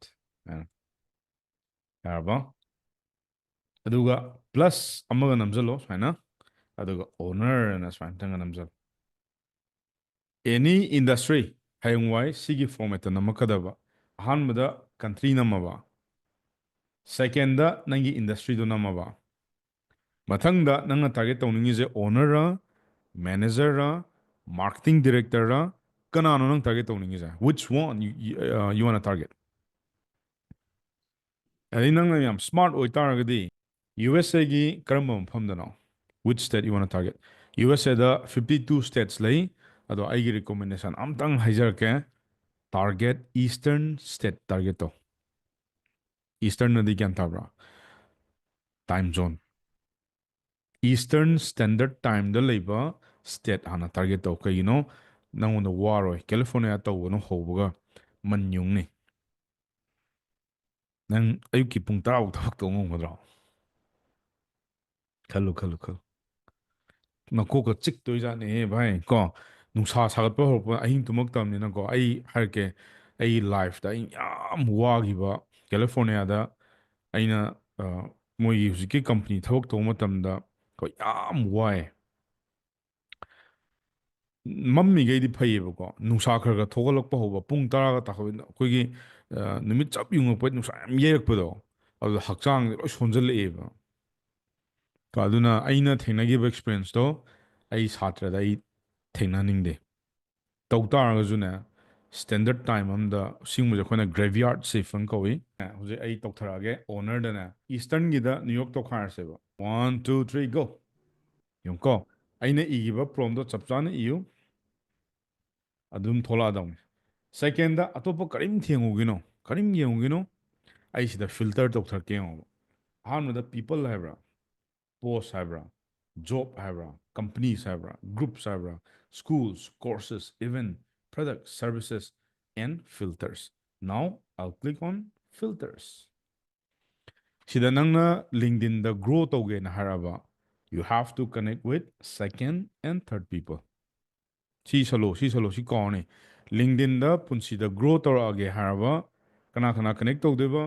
ꯁꯦꯀꯦꯟꯒ ꯊꯥꯔꯠꯀ ꯌꯥꯎꯔꯤꯕ ꯃꯤꯈꯩꯁꯤꯗ ꯀꯅꯦꯛ ꯇꯧꯒꯗꯕ ꯌꯥꯔꯦꯀꯣ ꯁꯤꯗꯩ ꯀꯅꯦꯛ ꯇꯧꯔ ꯃꯇꯨꯡꯗ ꯂꯣꯀꯦꯁꯟꯗ ꯀꯩ ꯂꯩꯔꯦ ꯌꯨꯅꯥꯏꯇꯦꯠ ꯁ꯭ꯇꯦꯠꯁ ꯑꯩ ꯂꯣꯀꯦꯁꯟ ꯁꯤ ꯈꯜꯂꯣ ꯑꯩ ꯁꯥꯏ ꯀꯩ ꯇꯥꯔꯒꯦꯠ ꯇꯧꯕꯅꯣ ꯅ꯭ꯌꯨ ꯌꯣꯔꯛ ꯅꯠꯇ꯭ꯔꯥ ꯑꯩ ꯅ꯭ꯌꯨ ꯌꯣꯔꯛꯁꯦ ꯈꯟꯖꯜꯂꯣ ꯀꯩꯒꯨꯝꯕ ꯑꯩꯅ ꯅ꯭ꯌꯨ ꯌꯣꯔꯛ ꯄꯥꯝꯗ꯭ꯔꯦꯅ ꯀꯩꯝ ꯀꯥꯏꯗꯦ I'll click on add location ꯂꯣꯀꯦꯁꯟꯗꯣ ꯍꯥꯞꯆꯜꯂꯣ ꯁꯤꯗ ꯍꯩꯒꯗ꯭ꯔꯥ ꯍꯩꯅꯤꯀꯣ ꯑꯗꯣ ꯍꯧꯖꯤꯛ ꯑꯩ ꯅ꯭ꯌꯨ ꯌꯣꯔꯛ ꯈꯟꯖꯜꯂꯒꯦ ꯀꯣ ꯏꯟꯗꯤꯌꯥꯗꯤ ꯈꯜꯂꯔꯣꯏ ꯀꯣ ꯏꯟꯗꯤꯌꯥ ꯄꯥꯝꯁꯨ ꯏꯟꯗꯤꯌꯥ ꯑꯗꯨꯝ ꯈꯟꯕ ꯌꯥꯏ ꯑꯗꯩ ꯀꯔꯦꯟ ꯀꯝꯄꯅꯤ ꯀꯣ ꯅꯪꯅ ꯊꯤꯅꯤꯡꯉꯤꯕ ꯀꯝꯄꯅꯤ ꯃꯃꯤꯡ ꯈꯜꯂꯒꯗꯤ ꯍꯥꯞꯄ ꯌꯥꯔꯦ ꯍꯥꯞꯇ꯭ꯔꯁꯨ ꯀꯩꯝ ꯀꯥꯏꯗꯦ ꯏꯠꯁ ꯐꯥꯏꯟ ꯑꯗꯩ ꯄꯥꯁ ꯀꯝꯄꯅꯤ ꯑꯗꯨ ꯑꯗꯥ ꯁ꯭ꯀꯨꯜ ꯑꯗꯨ ꯑꯗꯥ ꯀꯣ ꯑꯩ ꯀꯩꯝ ꯃꯊꯧ ꯇꯥꯗꯦ ꯑꯗꯨ ꯏꯟꯗꯁꯇ꯭ꯔꯤꯗ ꯉꯁꯥꯏ ꯈꯟꯈꯤꯕꯗꯣ ꯔꯤꯌꯦꯜ ꯏꯁꯇꯦꯠ ꯈꯟꯈꯤꯗ꯭ꯔꯥ ꯑꯗꯨ ꯑꯣꯏꯇꯥꯔꯗꯤ ꯏꯟꯗꯁꯇ꯭ꯔꯤꯗ ꯌꯦꯡꯉꯣꯕ ꯔꯤꯌꯦꯜ ꯏꯁꯇꯦꯠ ꯈꯤꯇꯪ ꯍꯥꯏꯕ ꯑꯃ real estate and equipment rentals services ꯁꯤꯁꯨ ꯑꯃꯨꯛ ꯂꯩꯌꯦꯕ ꯑꯗꯩ ꯑꯃꯅ ꯀꯩꯅꯣ ꯄ꯭ꯔꯣꯐꯦꯁꯅꯦꯜ ꯁꯔꯚꯤꯁꯦꯁ ꯇꯦꯛꯅꯣꯂꯣꯖꯤ ꯑꯗꯨ ꯑꯩꯗꯤ ꯁꯤ ꯈꯜꯂꯒꯦ ꯑꯩꯗꯤ ꯁꯤ ꯑꯩꯅ ꯄꯥꯝꯕ ꯏꯟꯗꯁꯇ꯭ꯔꯤ ꯍꯥꯏꯇꯥꯔꯦꯅꯦ ꯑꯦꯟ ꯗꯦꯟ ꯀꯁꯇꯃꯔꯁꯦ ꯀꯔꯝꯕ ꯏꯪꯂꯤꯁ ꯃꯣꯏꯁꯦ ꯏꯪꯂꯤꯁ ꯉꯥꯡꯕ ꯍꯩꯕ ꯑꯗꯨꯅ ꯁꯤ ꯈꯜꯂꯨꯅꯨꯀꯣ ꯅꯪꯅ ꯁ꯭ꯄꯦꯅꯤꯁ ꯉꯥꯡꯕ ꯍꯩꯇꯥꯔꯦ ꯁ꯭ꯄꯦꯅꯤꯁ ꯉꯥꯡꯉꯣ ꯖꯔꯃꯟ ꯉꯥꯡ ꯍꯩꯇꯥꯔꯦ ꯖꯔꯃꯟ ꯈꯜꯂꯣ ꯐ꯭ꯔꯦꯟꯁ ꯉꯥꯡ ꯍꯩꯇꯥꯔꯗꯤ ꯐ꯭ꯔꯦꯟꯁ ꯈꯜꯂꯣ ꯑꯗꯒꯤ ꯑꯃꯨꯛ open to volunteering ꯁꯤ ꯈꯟꯒꯦꯔꯥ ꯈꯜꯂꯣꯏꯒꯦꯔꯥ it doesn't matter ꯑꯗꯨꯒ ꯃꯣꯏ ꯀꯝꯄꯅꯤꯁꯤꯅ ꯍꯧꯖꯤꯛ ꯍꯧꯖꯤꯛ ꯀꯩꯀꯩ ꯁꯔꯚꯤꯁ ꯄꯤ ꯔꯤꯌꯦꯜ ꯏꯁꯇꯦꯠ ꯀꯣ ꯑꯗꯩ ꯀꯟꯁꯜꯇꯤꯡ ꯌꯥꯏ ꯀꯃꯔꯁꯤꯌꯦꯜ ꯌꯥꯏ ꯀꯣ ꯑꯗꯒꯤ ꯌꯥꯔꯦ ꯃꯥꯔꯀꯦꯇꯤꯡꯗꯤ ꯈꯜꯂꯨꯔꯅꯨ ꯑꯗꯒꯤꯅꯦ ꯌꯥꯔꯦ ꯀꯣ ꯁꯣ ꯇꯧꯁꯜꯂꯁꯤ ꯁꯤ ꯅ꯭ꯌꯨ ꯌꯣꯔꯛꯀꯤ ꯃꯤꯃꯨꯛ ꯊꯣꯛꯂꯛꯑꯅꯤꯕ ꯊꯣꯛꯂꯛꯑꯕ ꯁꯤꯗ ꯃꯤ ꯃꯌꯥꯝ ꯊꯣꯛꯂꯛꯑꯦ ꯑꯗꯣ ꯑꯩꯅ ꯇꯥꯔꯒꯦꯠ ꯇꯧꯗꯣꯏꯁꯤꯗꯤ ꯑꯩꯗꯤ ꯑꯣꯅꯔꯅꯦꯕ ꯀꯣ ꯁꯤ ꯅꯨꯄꯥꯁꯦ ꯆꯪꯁꯜꯂꯁꯦꯕꯀꯣ ꯃꯥꯏ ꯐꯣꯇꯣ ꯀꯩꯝ ꯊꯣꯛꯂꯛꯇꯦꯗꯅ ꯏꯠꯁ ꯐꯥꯏꯟ ꯑꯩ ꯃꯥ ꯊꯤꯔꯣꯏꯕ ꯑꯥꯏ ꯗꯣꯟꯠ ꯀꯦꯌꯔ ꯍꯤꯝ ꯑꯩ ꯍꯥꯟꯅ ꯆꯞ ꯆꯥꯅ ꯌꯦꯡꯉꯝꯒꯅꯤ ꯁꯤ ꯅꯨꯄꯥꯁꯦ ꯂꯥꯁ ꯇꯥꯏꯝ ꯀꯔꯝ ꯀꯥꯟꯗ ꯂꯤꯡꯛꯗꯤꯟ ꯄꯥꯏꯒꯦꯁꯦ ꯑꯩ ꯍꯥꯟꯅ ꯆꯦꯛ ꯇꯧꯅꯤꯕ ꯀꯥꯏꯗ ꯌꯦꯡꯅꯤ ꯈꯪꯕ꯭ꯔꯥ ꯆꯤꯡꯗꯔꯣ ꯁꯤꯗ ꯑꯦꯛꯇꯤꯚꯤꯇꯤ ꯑꯃ ꯂꯩꯖꯨ ꯎꯕ꯭ꯔꯥ ꯁꯤꯗ ꯀꯩ ꯊꯥꯔꯝꯃꯤ ꯌꯦꯡꯉꯣ 8 months ꯑꯅ ꯎꯕ꯭ꯔꯥ ꯃꯌꯥꯝ ꯁꯤꯁꯦ ꯄꯤꯛꯄ꯭ꯔꯥ ꯈꯤꯇꯪ ꯄꯤꯛꯄ꯭ꯔꯥ ꯆꯥꯎꯍꯜꯂꯛꯀꯦ ꯎꯔꯕ ꯌꯦꯡꯉꯣ ꯁꯤꯁꯦ ꯑꯗꯨꯅ ꯁꯤ ꯅꯨꯄꯥꯁꯤꯃ ꯀꯅꯦꯛ ꯇꯧꯕꯗ ꯃꯦꯁꯦꯖ ꯌꯥꯝ ꯍꯜꯂꯛꯑꯔꯣꯏ ꯁ꯭ꯃꯥꯔꯠ ꯑꯣꯏꯅ ꯀꯅꯦꯛ ꯇꯧꯒꯗꯕ ꯑꯗꯨꯅ ꯁꯤ ꯅꯨꯄꯥꯁꯦ ꯀꯤꯛ ꯑꯥꯎꯠ ꯇꯧꯈ꯭ꯔꯒꯦ ꯀꯣ ꯁꯦꯀꯦꯟ ꯑꯃꯨꯛ ꯂꯥꯛꯑꯒꯦ ꯁꯦꯀꯦꯟꯗꯤ ꯌꯥꯝ ꯅꯨꯡꯉꯥꯏꯔꯅꯤ ꯁꯤꯗ ꯎꯕ꯭ꯔꯥ ꯌꯦꯡꯉꯣ ꯁꯤꯁꯦ ꯗꯛ ꯗꯛ ꯗꯛ ꯗꯛ ꯗꯛ ꯗꯛ ꯍꯥꯏꯁꯦ ꯀꯣ ꯃꯣꯏ ꯕ꯭ꯔꯣꯀꯔ ꯁꯤꯗ ꯑꯣꯅꯔ ꯑꯃ ꯂꯩꯔꯝꯃꯦ ꯌꯦꯁ ꯁꯦꯕ꯭ꯔꯤꯅꯥꯁꯦ ꯂꯩꯔꯝꯃꯦ ꯀꯣ ꯁꯦꯕ꯭ꯔꯤꯅꯥꯁꯦ ꯇꯞ ꯍꯥꯡꯗꯣꯛꯑꯅꯤꯕ ꯁꯨꯃꯥꯏꯅ ꯗꯛ ꯂꯥꯎꯅ ꯑꯗꯒꯤ ꯕ꯭ꯔꯣꯀꯔꯁꯨ ꯑꯗꯨꯝ ꯀꯅꯦꯛ ꯇꯧ ꯀꯩꯝ ꯀꯥꯏꯗꯦ ꯁꯤꯁꯨ ꯀꯅꯦꯛ ꯇꯧꯁꯜꯂꯁꯦꯕꯀꯣ ꯖꯣꯔꯖꯤꯅꯥꯁꯦ ꯁꯤꯗ ꯁꯤ ꯅꯨꯄꯤꯁꯦ ꯌꯦꯡꯁꯦꯕꯀꯣ ꯃꯥꯁꯦ ꯀꯔꯝ ꯀꯥꯟꯗ ꯂꯤꯡꯁꯤꯟꯕ ꯁꯤ ꯑꯣꯜꯋꯦꯁ ꯆꯦꯛ ꯇꯧꯒꯗꯧꯅꯤꯀꯣ ꯀꯥꯏꯗ ꯑꯦꯛꯇꯤꯚꯤꯇꯤꯗ 4 months ago ꯁꯤꯃꯅꯦ ꯇꯧꯔꯣꯅꯨ ꯊꯥ 3ꯗ ꯃꯥ ꯌꯥꯝ ꯄꯥꯏꯗ꯭ꯔꯦꯕ ꯑꯗꯨꯅ ꯑꯩ ꯁ꯭ꯀꯤꯞ ꯇꯧꯊꯣꯛꯑꯣ ꯅꯦꯛꯁꯇ ꯖꯣꯔꯖꯤꯅꯥꯗ ꯑꯃꯨꯛ ꯂꯥꯛꯑꯁꯦꯕ ꯅꯣꯛꯐꯦꯠ ꯇꯧꯕꯁꯤꯗ ꯖꯣꯔꯖꯤꯅꯥ ꯅꯣꯛꯁꯜꯂꯛꯑꯦ ꯅꯦꯒ꯭ꯔோ ꯃꯥꯜꯂꯤꯀꯣ ꯑꯣꯀꯦ ꯑꯗꯣ ꯖꯣꯔꯖꯤꯅꯥꯁꯦ ꯑꯃꯨꯛ ꯌꯦꯡꯉꯁꯤ ꯖꯣꯔꯖꯤꯅꯥꯗꯤ ꯌꯥꯔꯦꯀꯣ 8 hours ꯍꯥꯏꯔꯤꯅꯦ ꯃꯥ ꯂꯤꯡꯛꯗꯤꯟꯗ ꯑꯦꯛꯇꯤꯞ ꯑꯣꯏꯕ꯭ꯔꯥ ꯑꯣꯏꯗꯕ꯭ꯔꯥ ꯅꯝꯕꯔ 1 ꯑꯣꯏ ꯑꯗꯨ ꯑꯣꯏꯇꯥꯔꯒꯗꯤꯅꯦ ꯗꯥꯏꯔꯦꯛ ꯍꯦꯛꯇ ꯃꯦꯁꯦꯖ ꯊꯥꯖꯤꯟꯒꯅꯣꯕ ꯁꯤ ꯑꯩꯈꯣꯏꯒꯤ ꯁꯣꯏꯕ ꯄꯣꯠꯅꯦꯕ ꯊꯥꯏꯅ ꯆꯠꯅꯔꯝꯕ ꯋꯥꯅꯤ ꯍꯧꯖꯤꯛ ꯃꯇꯝꯗ ꯗꯥꯏꯔꯦꯛ ꯌꯥꯔꯣꯏꯕ ꯑꯩ ꯀꯩꯗꯧꯅꯤ ꯈꯪꯕ꯭ꯔꯥ ꯃꯥꯒꯤꯁꯤ ꯆꯪꯁꯤꯜꯂꯅꯤꯕꯀꯣ ꯃꯥꯅ ꯄꯣꯁט ꯇꯧꯕꯁꯤꯗ ꯖꯣꯔꯖꯤꯅꯥ ꯄꯣꯁט ꯇꯧꯔꯝꯃꯅꯤꯕ ꯁꯤꯗꯩꯁꯤꯗ ꯀꯩ ꯍꯥꯏꯅꯤ ꯈꯪꯕ꯭ꯔꯥ ꯋꯥꯎ ꯃꯥꯏ ꯌꯨꯝꯁꯦ ꯌꯦꯡꯉꯣ ꯁꯤ ꯃꯥ ꯑꯩ ꯇꯥꯛꯂꯥꯎ ꯂꯥꯏꯛ ꯇꯧꯁꯟꯒꯦꯕ ꯅꯨꯃꯤꯠ 2 ꯂꯩꯔ ꯑꯩ ꯍꯧꯖꯤꯛ ꯀꯣꯃꯦꯟ ꯄꯤꯔꯝꯃꯤꯗꯣ ꯅꯣꯏꯗ ꯎꯠꯀꯦꯕꯀꯣ ꯁꯤ ꯂꯞ ꯁꯥꯏꯟ ꯑꯃ ꯄꯤꯁꯜꯂꯣ ꯅꯨꯄꯤꯅꯤ ꯂꯞ ꯁꯥꯏꯟ ꯄꯤꯕꯗ ꯍꯔꯥꯎꯔꯅꯤ 1 2 3 ꯒꯣ ꯋꯤꯁ ꯂꯥꯎ ꯂꯞ ꯁꯥꯏꯟ ꯑꯃ ꯀꯥꯞꯁꯟꯈ꯭ꯔꯅꯤꯗꯅ ꯂꯞ ꯁꯥꯏꯟ ꯀꯥꯞꯁꯜꯂ ꯃꯇꯨꯡꯗ ꯀꯩꯗꯧꯔꯛꯀꯅꯤ ꯅꯨꯡꯁꯤ ꯆꯤꯊꯤ ꯊꯥꯖꯤꯟꯒꯗꯕꯁꯦ ꯁꯨꯃꯥꯏꯅ ꯀꯣꯃꯦꯟꯠꯁꯤꯗ ꯂꯥꯛꯑꯣ ꯀꯣ ꯑꯩ ꯃꯥꯁꯤ ꯌꯦꯡꯕ ꯌꯦꯡꯗꯕ ꯑꯩ ꯀꯩꯝ ꯃꯋꯥ ꯂꯧꯗꯦꯕꯀꯣ ꯃꯥꯒꯤ ꯃꯃꯤꯡꯁꯦ ꯖꯣꯔꯖꯤꯅꯥ ꯁꯤ ꯈꯪꯉꯔꯣꯏ ꯁꯨꯃꯥꯏꯅ ꯇꯧꯈꯥꯏꯔꯣ ꯑꯩꯈꯣꯏꯒꯤ ꯑꯃ ꯑꯩꯅ ꯏꯟꯇ꯭ꯔꯣ ꯇꯧꯈꯥꯏꯕꯗꯣ ꯑꯗꯨ ꯅꯠꯇꯕ ꯁꯤ ꯖꯣꯔꯖꯤꯌꯥ ꯃꯥ ꯍꯦꯁꯇꯦꯛ ꯇꯧꯔꯝꯃꯅꯤꯗꯅ Hey Georgia ꯀꯣ Hey Georgina Hey this is fantastic man ꯀꯣ This is fantastic love this love this room it makes my day ꯂꯣꯏꯔꯦ ꯁꯨꯃꯥꯏꯅ ꯇꯥꯛꯂꯣꯡ ꯄꯤꯁꯪꯉ ꯂꯣꯏꯔꯦ ꯖꯣꯔꯖꯤꯅꯥꯒ ꯑꯩꯒ ꯅꯨꯡꯁꯤ ꯃꯔꯤ ꯁꯦꯝꯃꯛꯇꯣꯏꯅꯦꯕ ꯁꯤꯗꯒꯤ ꯀꯣꯃꯦꯟꯇꯩꯅꯤ ꯁꯦꯝꯃꯛꯇꯣꯏꯁꯦ ꯁꯤ ꯑꯩꯅ ꯏꯆꯝ ꯆꯝꯅ ꯀꯣꯃꯦꯟ ꯄꯤꯕ ꯅꯠꯇꯦ ꯁꯤꯗꯒꯤꯅꯦ ꯍꯧꯔꯛꯇꯣꯏꯅꯦ ꯁꯤꯗꯒꯤ ꯃꯥ ꯁꯤꯗ ꯍꯣꯔꯦꯟ ꯉꯥꯛꯇꯪ ꯂꯩꯔ ꯃꯥ ꯇꯥꯛꯂꯥꯎ ꯂꯥꯏꯛ ꯇꯧꯁꯜꯂꯛꯑꯅꯤꯕꯀꯣ ꯑꯗꯩ ꯑꯩꯅ ꯑꯃꯨꯛ ꯍꯧꯖꯤꯜꯂꯅꯤꯕꯀꯣ ꯍꯦꯛ ꯍꯧꯕꯒ ꯇꯧꯔꯣꯏ ꯀꯩꯅꯣꯅꯦ ꯃꯥꯏ ꯐ꯭ꯔꯦꯟ ꯑꯩꯈꯣꯏꯁꯨ ꯄꯥꯈꯪ ꯑꯣꯏ ꯅꯨꯄꯤ ꯀꯃꯥꯏꯅ ꯀꯣꯏꯔꯛꯀꯦ ꯑꯗꯨꯒꯤ ꯇꯦꯛꯅꯤꯛꯇꯨ ꯁꯤꯖꯤꯟꯅꯔꯛꯀꯗꯕ ꯅꯨꯄꯤꯗꯨꯕꯨ ꯗꯥꯏꯔꯦꯛ ꯄ꯭ꯔꯣꯄꯣꯁ ꯇꯧꯁꯜꯂꯒꯗꯤ ꯀꯩ ꯍꯥꯏꯔꯛꯀꯅꯤ ꯌꯥꯔꯦ ꯌꯥꯔꯦ ꯁꯛꯇꯨꯒ ꯀꯥꯏꯅꯀꯣ ꯇꯧꯕꯤꯔꯅꯨ ꯀꯥꯏꯅ ꯍꯥꯏꯔꯣꯏꯗ꯭ꯔꯣ ꯑꯗꯨꯏ ꯃꯍꯨꯠꯇ ꯑꯁ ꯐꯖꯩꯅꯦꯍꯦ ꯌꯥꯝ ꯊꯤ ꯀ꯭ꯌꯨꯠ ꯑꯣꯏꯅꯦꯍꯦ ꯀꯥꯏ ꯊꯥꯏꯅ ꯅꯣꯏ ꯍꯥꯏꯖꯤꯜꯂꯛꯇ ꯑꯁ ꯈꯣꯕꯥꯅꯤ ꯇꯤꯟꯅꯁꯦ ꯐ꯭ꯔꯦꯟ ꯑꯣꯏꯁꯦ ꯀꯥꯏꯅ ꯐꯦꯁꯕꯨꯛꯇꯒ ꯅꯨꯄꯥ ꯏꯀꯥꯏ ꯈꯪꯗꯕ ꯃꯌꯥꯝ ꯌꯥꯎꯔꯕꯅꯦ ꯁꯤꯗ ꯍꯥꯏꯗꯣꯛꯄꯗꯕꯨ ꯏꯀꯥꯏꯕ ꯋꯥꯅꯤ ꯅꯨꯄꯤꯅ ꯃꯁꯛ ꯐꯖ ꯐꯖꯕꯗ ꯐ꯭ꯔꯦꯟ ꯔꯤꯀ꯭ꯋꯦꯁ ꯊꯥꯖꯤꯜꯂꯝꯅꯤꯗ ꯐꯦꯁꯕꯨꯛꯇ ꯕꯤꯗꯥ ꯁꯈꯤ ꯑꯩ ꯕꯨꯛ ꯊꯥꯏ ꯋꯦ ꯕꯦꯛ ꯏꯟ 2008-9ꯗ ꯑꯗꯨꯅ ꯃꯌꯥꯝꯁꯨ ꯁꯨꯃꯥꯏꯅ ꯃꯤꯒ ꯀꯅꯦꯛ ꯇꯧꯕꯁꯦ ꯁꯨꯃꯥꯏꯅ ꯍꯧꯕ ꯗꯥꯏꯔꯦꯛ ꯍꯦꯛꯇ ꯑꯁ ꯑꯩ ꯑꯗꯨ ꯂꯩ ꯑꯗꯥ ꯂꯩ ꯇꯧꯕꯅꯨꯀꯣ ꯁꯤꯗꯒꯤ ꯀꯅꯦꯛꯁꯟ ꯍꯧꯔꯛꯀꯗꯧꯅꯦ ꯒ꯭ꯌꯥꯟ ꯇꯥꯔꯕ ꯑꯗꯨꯅ ꯃꯌꯥꯝꯁꯨ ꯍꯧꯔꯛꯄ ꯃꯇꯝꯗ ꯑꯩꯅ ꯍꯧꯖꯤꯛꯀꯤ ꯁ꯭ꯇꯥꯏꯜꯗꯣ ꯑꯗꯨꯗꯩ ꯑꯗꯨꯝ ꯍꯧꯋꯦꯕ ꯑꯗꯣ ꯁꯤꯒꯨꯝꯕꯁꯤꯗꯤ ꯑꯩ ꯗꯔꯀꯥꯔ ꯑꯣꯏꯗꯦ ꯀꯣ ꯑꯥꯏ ꯗꯣꯟꯠ ꯀꯦꯌꯔ ꯑꯩꯗꯤ I want to connect with the right people ꯅꯣꯡꯃꯒꯤꯅꯦ ꯃꯤ ꯀꯣꯃꯦꯟꯇꯣ ꯑꯩ ꯃꯔꯤ ꯃꯉꯥ ꯄꯤꯈ꯭ꯔ ꯂꯣꯏꯔꯦ ꯍꯜꯂꯛꯄꯩ ꯆꯥꯟꯁ ꯂꯩꯕ꯭ꯔꯥ ꯂꯩꯇꯕ꯭ꯔꯥ ꯑꯗꯨꯃꯥꯏꯅ ꯊꯤꯌꯣ ꯑꯩꯗꯤ ꯑꯗꯨꯃꯥꯏꯅ ꯊꯤꯌꯦ ꯑꯗꯨ ꯅꯠꯇꯕꯤꯗ ꯕ꯭ꯂꯥꯏꯟ ꯁꯣꯠꯇꯅꯦ ꯑꯁ ꯑꯩꯗꯤ ꯑꯦꯛꯁꯄꯔꯠꯅꯤ ꯑꯗꯨꯅꯤ nobody cares about who you are about your knowledge as well ꯁꯤꯅꯤ ꯃꯌꯥꯝ ꯀꯣ ꯑꯗꯨ ꯑꯣꯏꯇꯥꯔꯒꯗꯤ ꯁꯤꯗ ꯑꯃꯨꯛ ꯌꯦꯡꯉꯣ ꯁꯤꯁꯤꯃ ꯁ꯭ꯃꯥꯔꯠ ꯋꯦꯗ ꯍꯧꯖꯤꯛꯀꯤꯗꯨꯃ ꯑꯦꯄ꯭ꯂꯥꯏ ꯇꯧꯒꯗꯕ ꯀꯩꯗ ꯁ꯭ꯇꯥꯔꯠ ꯇꯧꯒꯗꯕ ꯀꯣꯃꯦꯟꯇꯒꯤ ꯀꯣ ꯅꯨꯄꯤ ꯗꯥꯏꯔꯦꯛ ꯀꯣꯏꯕ ꯌꯥꯔꯣꯏ ꯅꯨꯄꯤ ꯑꯁꯤ ꯍꯥꯟꯅ ꯐꯖꯅꯅꯦ ꯁꯨꯝꯒꯗꯕ ꯊꯥꯖꯍꯜꯂꯦꯅ ꯑꯔꯣꯏꯕꯤꯗ ꯅꯨꯄꯤꯅ ꯇꯥꯔꯗꯤ ꯁꯥꯎꯔꯛꯑꯅꯤ ꯑꯩꯈꯣꯏ ꯅꯨꯄꯥ ꯃꯌꯥꯝꯒꯤ ꯀꯗꯔꯗꯣ ꯈꯪꯉꯦꯗꯅ ꯖꯦꯟꯇꯜꯃꯦꯟ ꯃꯌꯥꯝꯅ ꯊꯥꯏꯅ ꯅꯨꯄꯤ ꯀꯃꯥꯏꯅ ꯐꯥꯈꯤꯒꯦ ꯑꯗꯨꯒꯤ ꯂꯥꯡꯗꯣ ꯊꯥꯛꯀꯗꯕ ꯑꯗꯨꯃꯥꯏꯅ ꯇꯧꯗꯅ ꯀꯩꯅꯣꯗ ꯑꯃꯨꯛ ꯂꯥꯛꯑꯁꯤ ꯀꯣ ꯃꯔꯤ ꯁꯨꯕꯗ ꯑꯩꯅ ꯅꯍꯥꯟꯒꯩ ꯇꯥꯛꯈꯤꯕ ꯃꯌꯥꯝꯗꯣ ꯔꯤꯚꯤꯖꯟ ꯇꯧꯔꯛꯄꯅꯤꯀꯣ ꯃꯔꯤ ꯁꯨꯕꯗ ꯑꯩ ꯀꯩ ꯇꯥꯛꯏ ꯑꯥꯏ ꯇꯤꯆ ꯁꯦꯜꯁ ꯐ꯭ꯔꯦꯝꯋꯥꯔꯛ ꯉꯔꯥꯡ ꯑꯃ ꯇꯥꯛꯄ꯭ꯔꯥ ꯁꯦꯜꯁꯀꯤ ꯐ꯭ꯔꯦꯝꯋꯥꯔꯛ ꯑꯃ ꯇꯥꯛꯇ꯭ꯔꯣ ꯉꯔꯥꯡ ꯇꯥꯛꯏꯀꯣ ꯁꯤꯒꯤ ꯁꯦꯜꯁ ꯐ꯭ꯔꯦꯝꯋꯥꯔꯛꯁꯤꯅ ꯃꯤꯉꯣꯟꯗ ꯍꯌꯦꯡꯋꯥꯏ ꯏꯃꯦꯜ ꯊꯥꯕ ꯐꯣꯟ ꯋꯥꯔꯤ ꯁꯥꯟꯅꯕ ꯑꯗꯨ ꯅꯤꯡꯁꯤꯡꯉꯣ ꯑꯍꯥꯟꯕꯗ ꯀꯩꯗꯧꯕ ꯌꯨꯅꯤꯠ ꯇꯨ ꯏꯟꯇ꯭ꯔꯣ ꯇꯧꯔꯛꯄ ꯃꯇꯝꯗ ꯐꯥꯔꯁꯇ ꯅꯪꯅ ꯍꯥꯟꯅ ꯇꯧꯒꯗꯕ ꯌꯨ ꯀꯣ ꯁꯦꯀꯦꯟꯗ ꯀꯩ ꯃꯣꯏꯒꯤꯗꯣ ꯇꯧꯕ ꯃꯇꯝꯗ ꯀꯩꯗꯧꯗꯣꯏꯕ ꯃꯥꯒꯤ ꯃꯃꯤꯡ ꯈꯪꯉꯣ ꯃꯥꯒꯤ ꯑꯦꯗ꯭ꯔꯦꯁ ꯈꯪꯉꯣ ꯀꯣ ꯑꯦꯗ꯭ꯔꯦꯁ ꯈꯪꯉꯣ ꯑꯗꯩ ꯃꯥꯅ ꯀꯩꯗꯧꯕ ꯃꯥ ꯍꯧꯖꯤꯛ ꯍꯧꯖꯤꯛ ꯀꯩꯗꯧꯔꯤ what exactly he or she is doing ꯁꯤꯃ ꯈꯪꯒꯗꯕ clear number 2 problem or challenges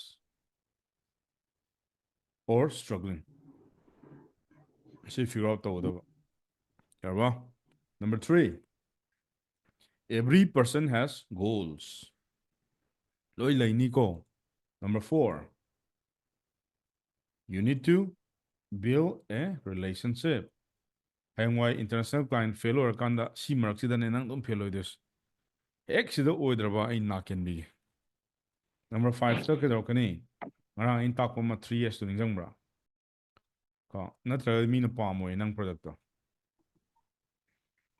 okay ꯁꯤꯅꯤ ꯉꯔꯥꯡ ꯍꯧꯖꯤꯛꯐꯥꯎꯗ ꯑꯩꯈꯣꯏꯅ ꯇꯧꯔꯤꯁꯤ ꯅꯠꯇ꯭ꯔꯣ ꯐꯅꯌꯥꯝ ꯈꯪꯉꯝꯃꯅꯤꯗ ꯅꯍꯥꯟꯗꯩ ꯈꯪꯗꯕ ꯇꯃꯥꯝ ꯈꯪꯉꯝꯃꯅꯤ ꯁꯤꯐꯥꯎꯗ ꯈꯪꯉꯤꯕ ꯈꯪꯗꯦ now the last day of how to get your first international client in just 5 days this is the last day ꯁꯤꯅꯤ it's time you to take an action. ꯀꯣ ꯑꯦꯛꯁꯟꯗꯅꯦ ꯃꯌꯥꯝꯅ ꯐꯦꯜ ꯑꯣꯏꯗꯣꯏꯁꯦ ꯑꯩ ꯍꯧꯖꯤꯛ ꯀꯔꯤ ꯑꯦꯛꯁꯟ ꯇꯧꯗꯣꯏꯅꯣ ꯁꯤ ꯈꯪꯒꯗꯧꯅꯦꯕ ꯑꯩ ꯀꯩꯗꯧꯔꯛꯀꯅꯤ ꯐꯥꯔꯁ ꯑꯩꯅ ꯏꯟꯁꯇꯥꯒ꯭ꯔꯥꯝꯒꯤ ꯀꯣꯟꯇꯦꯟ ꯑꯩ ꯉꯔꯥꯡ ꯅꯍꯥꯟ ꯅꯣꯏꯗ ꯁꯣꯏꯗꯅꯃꯛꯀꯤ ꯄꯤꯔꯝꯒꯅꯤ ꯅꯨꯃꯤꯠ 30ꯅꯤꯒꯤ ꯄꯤꯕ꯭ꯔꯥ ꯄꯤꯗꯕ꯭ꯔꯥ ꯀꯦꯂꯦꯟꯗꯔ ꯑꯃ ꯄꯤꯗ꯭ꯔꯣ ꯀꯔꯤ ꯉꯥꯡꯗꯣꯏꯅꯣ ꯀꯃꯥꯏꯅ ꯇꯧꯗꯣꯏꯅꯣ ꯀꯣꯟꯇꯦꯟ ꯀꯃꯥꯏꯅ ꯁꯦꯝꯗꯣꯏꯅꯣ ꯁꯤꯃ ꯄꯤꯔꯝꯒꯅꯤ 30 days calendar ꯀꯩꯒꯨꯝꯕ ꯅꯪꯅ ꯚꯤꯗꯤꯑꯣ ꯁꯨꯠ ꯇꯧ ꯇꯜꯂꯕ you just need to write a text ꯁꯤ ꯅꯨꯡꯇꯤꯒꯤ ꯊꯥꯗꯔꯛꯀꯗꯕ ꯅꯪꯒꯤ ꯀꯅꯥꯒꯤꯗꯃꯛꯇ ꯀꯁꯇꯃꯔꯒꯤꯗꯃꯛ ꯁꯤ ꯃꯤꯄꯨꯝ ꯈꯨꯗꯤꯡꯃꯛꯀꯤ ꯅꯠꯇꯦ ꯁꯤ ꯀꯥꯎꯒꯅꯨꯀꯣ ꯀꯩꯒꯨꯝꯕ ꯅꯪꯅ ꯀꯣꯟꯇꯦꯟꯗ ꯑꯩꯗꯤ ꯃꯤ ꯌꯥꯝ ꯌꯦꯡꯉ ꯑꯗꯨꯗꯤ ꯅꯪ ꯊꯣꯛꯑꯦ ꯌꯨ ꯑꯥꯔ ꯖꯁ ꯏꯟꯐ꯭ꯂꯨꯑꯦꯟꯁꯔ ꯁꯤ ꯈꯦꯠꯅꯕ ꯈꯪꯉꯣ ꯅꯪ ꯏꯟꯐ꯭ꯂꯨꯑꯦꯟꯁꯔ ꯅꯠꯇꯦ ꯑꯩ ꯃꯅꯤꯄꯨꯔꯗ ꯊꯣꯛꯂꯛꯏꯁꯦ ꯑꯩ ꯄꯣꯄꯨꯂꯔ ꯑꯣꯏꯒꯦꯅ ꯊꯣꯛꯂꯛꯄ ꯅꯠꯇꯦ ꯗꯤ ꯑꯣꯟꯂꯤ ꯗꯤꯐ꯭ꯔꯦꯟꯁ ꯏꯁ ꯐꯣꯂꯣꯋꯔꯁ ꯃꯌꯥꯝꯗꯣ ꯀꯃꯥꯏꯅ ꯀꯟꯚꯔꯠ ꯇꯧꯗꯣꯏꯅꯣ ꯃꯣꯏ ꯈꯪꯉꯣꯏꯕ that's what the marketing it is every business owners they need to learn ꯀꯁꯇꯃꯔꯅ ꯀꯔꯤ ꯄꯥꯝꯃꯤꯅꯣ ꯑꯩꯒꯤ ꯐꯣꯂꯣꯋꯔꯁ ꯃꯌꯥꯝꯅ ꯀꯔꯤ ꯄꯥꯝꯃꯤꯅꯣ ꯑꯩꯒꯤ ꯏꯟꯁꯇꯥꯒ꯭ꯔꯥꯝꯒꯤ ꯐꯣꯂꯣꯋꯔꯁ ꯃꯌꯥꯝꯅ ꯀꯔꯤ ꯄꯥꯝꯃꯤꯅꯣ ꯏꯁꯩ ꯖꯒꯣꯏ ꯁꯥꯕ ꯅꯠꯇꯕ ꯁꯥꯒꯗꯧꯅꯤ ꯃꯔꯛ ꯃꯔꯛꯇꯗꯁꯨ but the thing is you need to sell something once ꯑꯗꯨꯗꯅꯦ ꯅꯪꯒꯤ ꯏꯟꯇꯔꯅꯦꯠꯇ ꯅꯪꯅ ꯄ꯭ꯔꯗꯛ ꯑꯃ ꯌꯣꯟꯕ ꯍꯩꯈ꯭ꯔꯕ ꯑꯗꯨ ꯅꯪ ꯁ꯭ꯋꯤꯠ ꯁ꯭ꯄꯣꯠ ꯑꯣꯐ ꯃꯥꯔꯀꯦꯇꯤꯡ ꯅꯪ ꯍꯩꯔꯛꯀꯅꯤ ꯀꯌꯥꯝ ꯅꯨꯡꯉꯥꯏꯒꯦ ꯑꯗꯨꯗ ꯂꯨꯄꯥ 5 ꯄꯤꯕ ꯑꯣꯏꯒꯦꯔꯥ 10 ꯄꯤꯕ ꯑꯣꯏꯒꯦꯔꯥ ꯏꯟꯇꯔꯅꯦꯠꯇꯅꯦ ꯄ꯭ꯔꯗꯛ ꯑꯃꯒ ꯌꯣꯜꯂꯀꯥꯟꯗ ꯑꯗꯨ ꯅꯪꯅ ꯅꯨꯡꯉꯥꯏꯕꯗꯣ ꯑꯗꯨꯏ ꯅꯨꯃꯤꯠꯇꯨ ꯅꯪ ꯃꯥꯔꯀꯦꯇꯤꯡ ꯍꯩꯔꯕꯅꯦ ꯁꯨꯌꯣꯟ ꯌꯣꯟꯗ꯭ꯔꯤꯈꯩꯗꯤ ꯅꯪ ꯍꯩꯔꯣꯏ ꯑꯗꯨꯅ ꯃꯥꯏ ꯐ꯭ꯔꯦꯟ ꯏꯠꯁ ꯇꯥꯏꯝ ꯀꯣ ꯍꯧꯖꯤꯛ ꯃꯅꯤꯄꯨꯔ ꯌꯥꯝ ꯋꯥꯕ ꯃꯇꯝꯅꯤ ꯏꯟꯇꯔꯅꯦꯠꯇꯣ ꯅꯈꯨꯠꯇ ꯐꯖꯅ ꯁꯤꯟꯅꯧ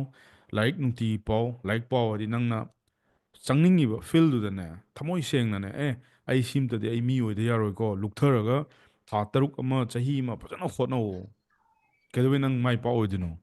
ꯈꯪꯗ꯭ꯔꯦ ꯂꯥꯛꯑꯣ ꯑꯥꯁꯨꯔꯅ ꯇꯥꯛꯄꯤꯅꯤ ꯑꯣꯀꯦ ꯁꯤꯃ ꯂꯩꯔꯦ ꯀꯣ ꯑꯦꯛꯁꯟꯗ ꯅꯪ ꯁꯤꯃ ꯇꯧꯔꯅꯤ ꯑꯗꯩ ꯑꯃꯨꯛ ꯀꯩꯗꯧꯔꯛꯄ ꯁꯤ ꯈꯛꯇꯅ ꯌꯥꯔꯣꯏ ꯁꯤꯗꯩꯁꯤꯗ ꯑꯩꯅ ꯑꯃꯨꯛ ꯍꯦꯛ ꯀꯧꯏ ꯑꯩꯈꯣꯏꯒꯤ ꯅꯟ ꯄ꯭ꯔꯣꯐꯤꯠ ꯄ꯭ꯔꯣꯗ꯭ꯌꯨꯁꯤꯡ ꯑꯦꯛꯇꯤꯚꯤꯇꯤ ꯍꯥꯏꯕꯅꯦꯕ ꯁꯦ ꯏꯁꯜꯂꯣꯁꯦ ꯄ꯭ꯔꯣꯐꯤꯠ ꯄ꯭ꯔꯣꯗ꯭ꯌꯨꯁꯤꯡ ꯀꯣ ꯑꯦꯛꯇꯤꯚꯤꯇꯤ ꯑꯅ ꯑꯩꯅ ꯐꯦꯜ ꯑꯣꯏꯗꯣꯏꯁꯦ ꯁꯤꯗꯅꯤꯀꯣ ꯅꯪꯅ ꯐꯦꯜ ꯑꯣꯏꯗꯣꯏꯁꯦ ꯁꯤꯗꯅꯤ ꯀꯩꯒꯤꯅꯣ ꯀꯥꯟꯅꯗꯕ ꯀꯥꯟꯅꯗꯕ ꯀꯥꯟꯅꯗꯕ ꯃꯐꯝꯗ ꯑꯩꯒꯤ ꯃꯇꯝ ꯌꯥꯝ ꯊꯥꯗꯕ ꯑꯣꯏꯔꯣꯏꯗꯕ ꯃꯤꯒ ꯄꯨꯟꯕ ꯁꯪꯒ ꯇꯧꯔꯛꯄ ꯀꯣ ꯑꯗꯨꯒ ꯀꯅꯥꯒꯨꯝꯕ ꯑꯃꯅ ꯉꯥꯡꯕ ꯃꯇꯝꯗ ꯅꯪꯉꯣꯟꯗ ꯌꯨꯁ ꯑꯣꯏꯔꯛꯇ꯭ꯔꯕ ꯊꯥꯗꯣꯛꯑꯣ ꯆꯠꯂꯥꯎ ꯆꯠꯀꯣ ꯑꯩꯁꯨ ꯍꯥꯏꯖꯕꯅꯦ ꯑꯩꯅ ꯉꯥꯡꯉꯛꯄꯗ ꯅꯪꯉꯣꯟꯗ ꯀꯥꯟꯅꯗ꯭ꯔꯕ ꯊꯥꯗꯣꯛꯑꯣ ꯀꯣ ꯑꯣꯏꯔꯣꯏ ꯀꯩꯒꯤꯅꯣꯗꯤ ꯅꯪꯉꯣꯟꯗ ꯇꯆ ꯇꯧꯗ꯭ꯔꯕꯅꯦꯕ ꯒ꯭ꯌꯥꯟ ꯇꯥꯕ꯭ꯔꯥ ꯅꯪꯒꯤ ꯁꯔꯀꯜꯗ ꯂꯩꯔꯤꯕ ꯃꯤ ꯃꯌꯥꯝꯁꯦ ꯌꯥꯝ ꯊꯤꯅ ꯏꯝꯄꯣꯔꯇꯦꯟ ꯑꯣꯏꯌꯦ ꯑꯗꯨꯏꯗꯨꯅ ꯍꯌꯦꯡꯋꯥꯏ ꯄꯨꯡ 24ꯗ ꯁꯤꯗꯩꯁꯤꯗ ꯅꯪ ꯃꯇꯝ ꯀꯌꯥꯝ ꯊꯥꯗꯒꯦꯗꯣ ꯁꯤ ꯑꯝꯇꯪ ꯃꯥꯏꯅꯁ ꯇꯧꯊꯣꯛꯑꯣ 24 ꯑꯋꯥꯔꯁꯤꯗꯒꯤ ꯁꯤ ꯑꯦꯛꯁꯟ ꯄ꯭ꯂꯥꯟ ꯇꯧꯔꯛꯄꯩꯅꯤꯀꯣ ꯄꯨꯡ 24ꯁꯤꯗ ꯁꯤꯒꯤ NPPꯁꯤꯗ ꯐꯣꯔꯃꯔ DGPꯗ ꯃꯇꯝ ꯀꯌꯥꯝ ꯄꯤꯊꯣꯛꯀꯦꯅ ꯑꯝꯇ ꯌꯦꯡꯉꯣ ꯁꯤꯗꯩ ꯃꯥꯏꯅꯁ ꯇꯧꯊꯣꯔꯛꯀꯗꯕ 24 ꯑꯋꯥꯔ ꯃꯥꯏꯅꯁ ꯅꯪ ꯅꯣꯡꯃꯗ ꯅꯪꯒꯤ ꯁꯤꯖꯤꯟꯅꯗꯕ ꯃꯇꯝ ꯃꯌꯥꯝꯗꯣ ꯑꯝꯇꯪ ꯀꯥꯏꯊꯣꯔꯛꯎꯅꯦ ꯀꯌꯥ ꯂꯩꯒꯦ ꯑꯝꯇ ꯌꯦꯡꯉꯣ ꯆꯥꯕꯒꯤ ꯇꯨꯝꯕꯒꯤ ꯊꯛꯄꯒꯤ ꯀꯣꯏꯕꯒꯤ ꯂꯥꯡꯕꯒꯤ ꯐꯦꯁꯕꯨꯛꯀꯤ ꯑꯦꯚ꯭ꯔꯤꯊꯤꯡ ꯀꯥꯏꯊꯣꯛꯑꯒ ꯏꯀ꯭ꯋꯜꯁ ꯂꯥꯛꯀꯅꯤꯕ ꯂꯥꯛꯑꯣꯏꯗ꯭ꯔꯣ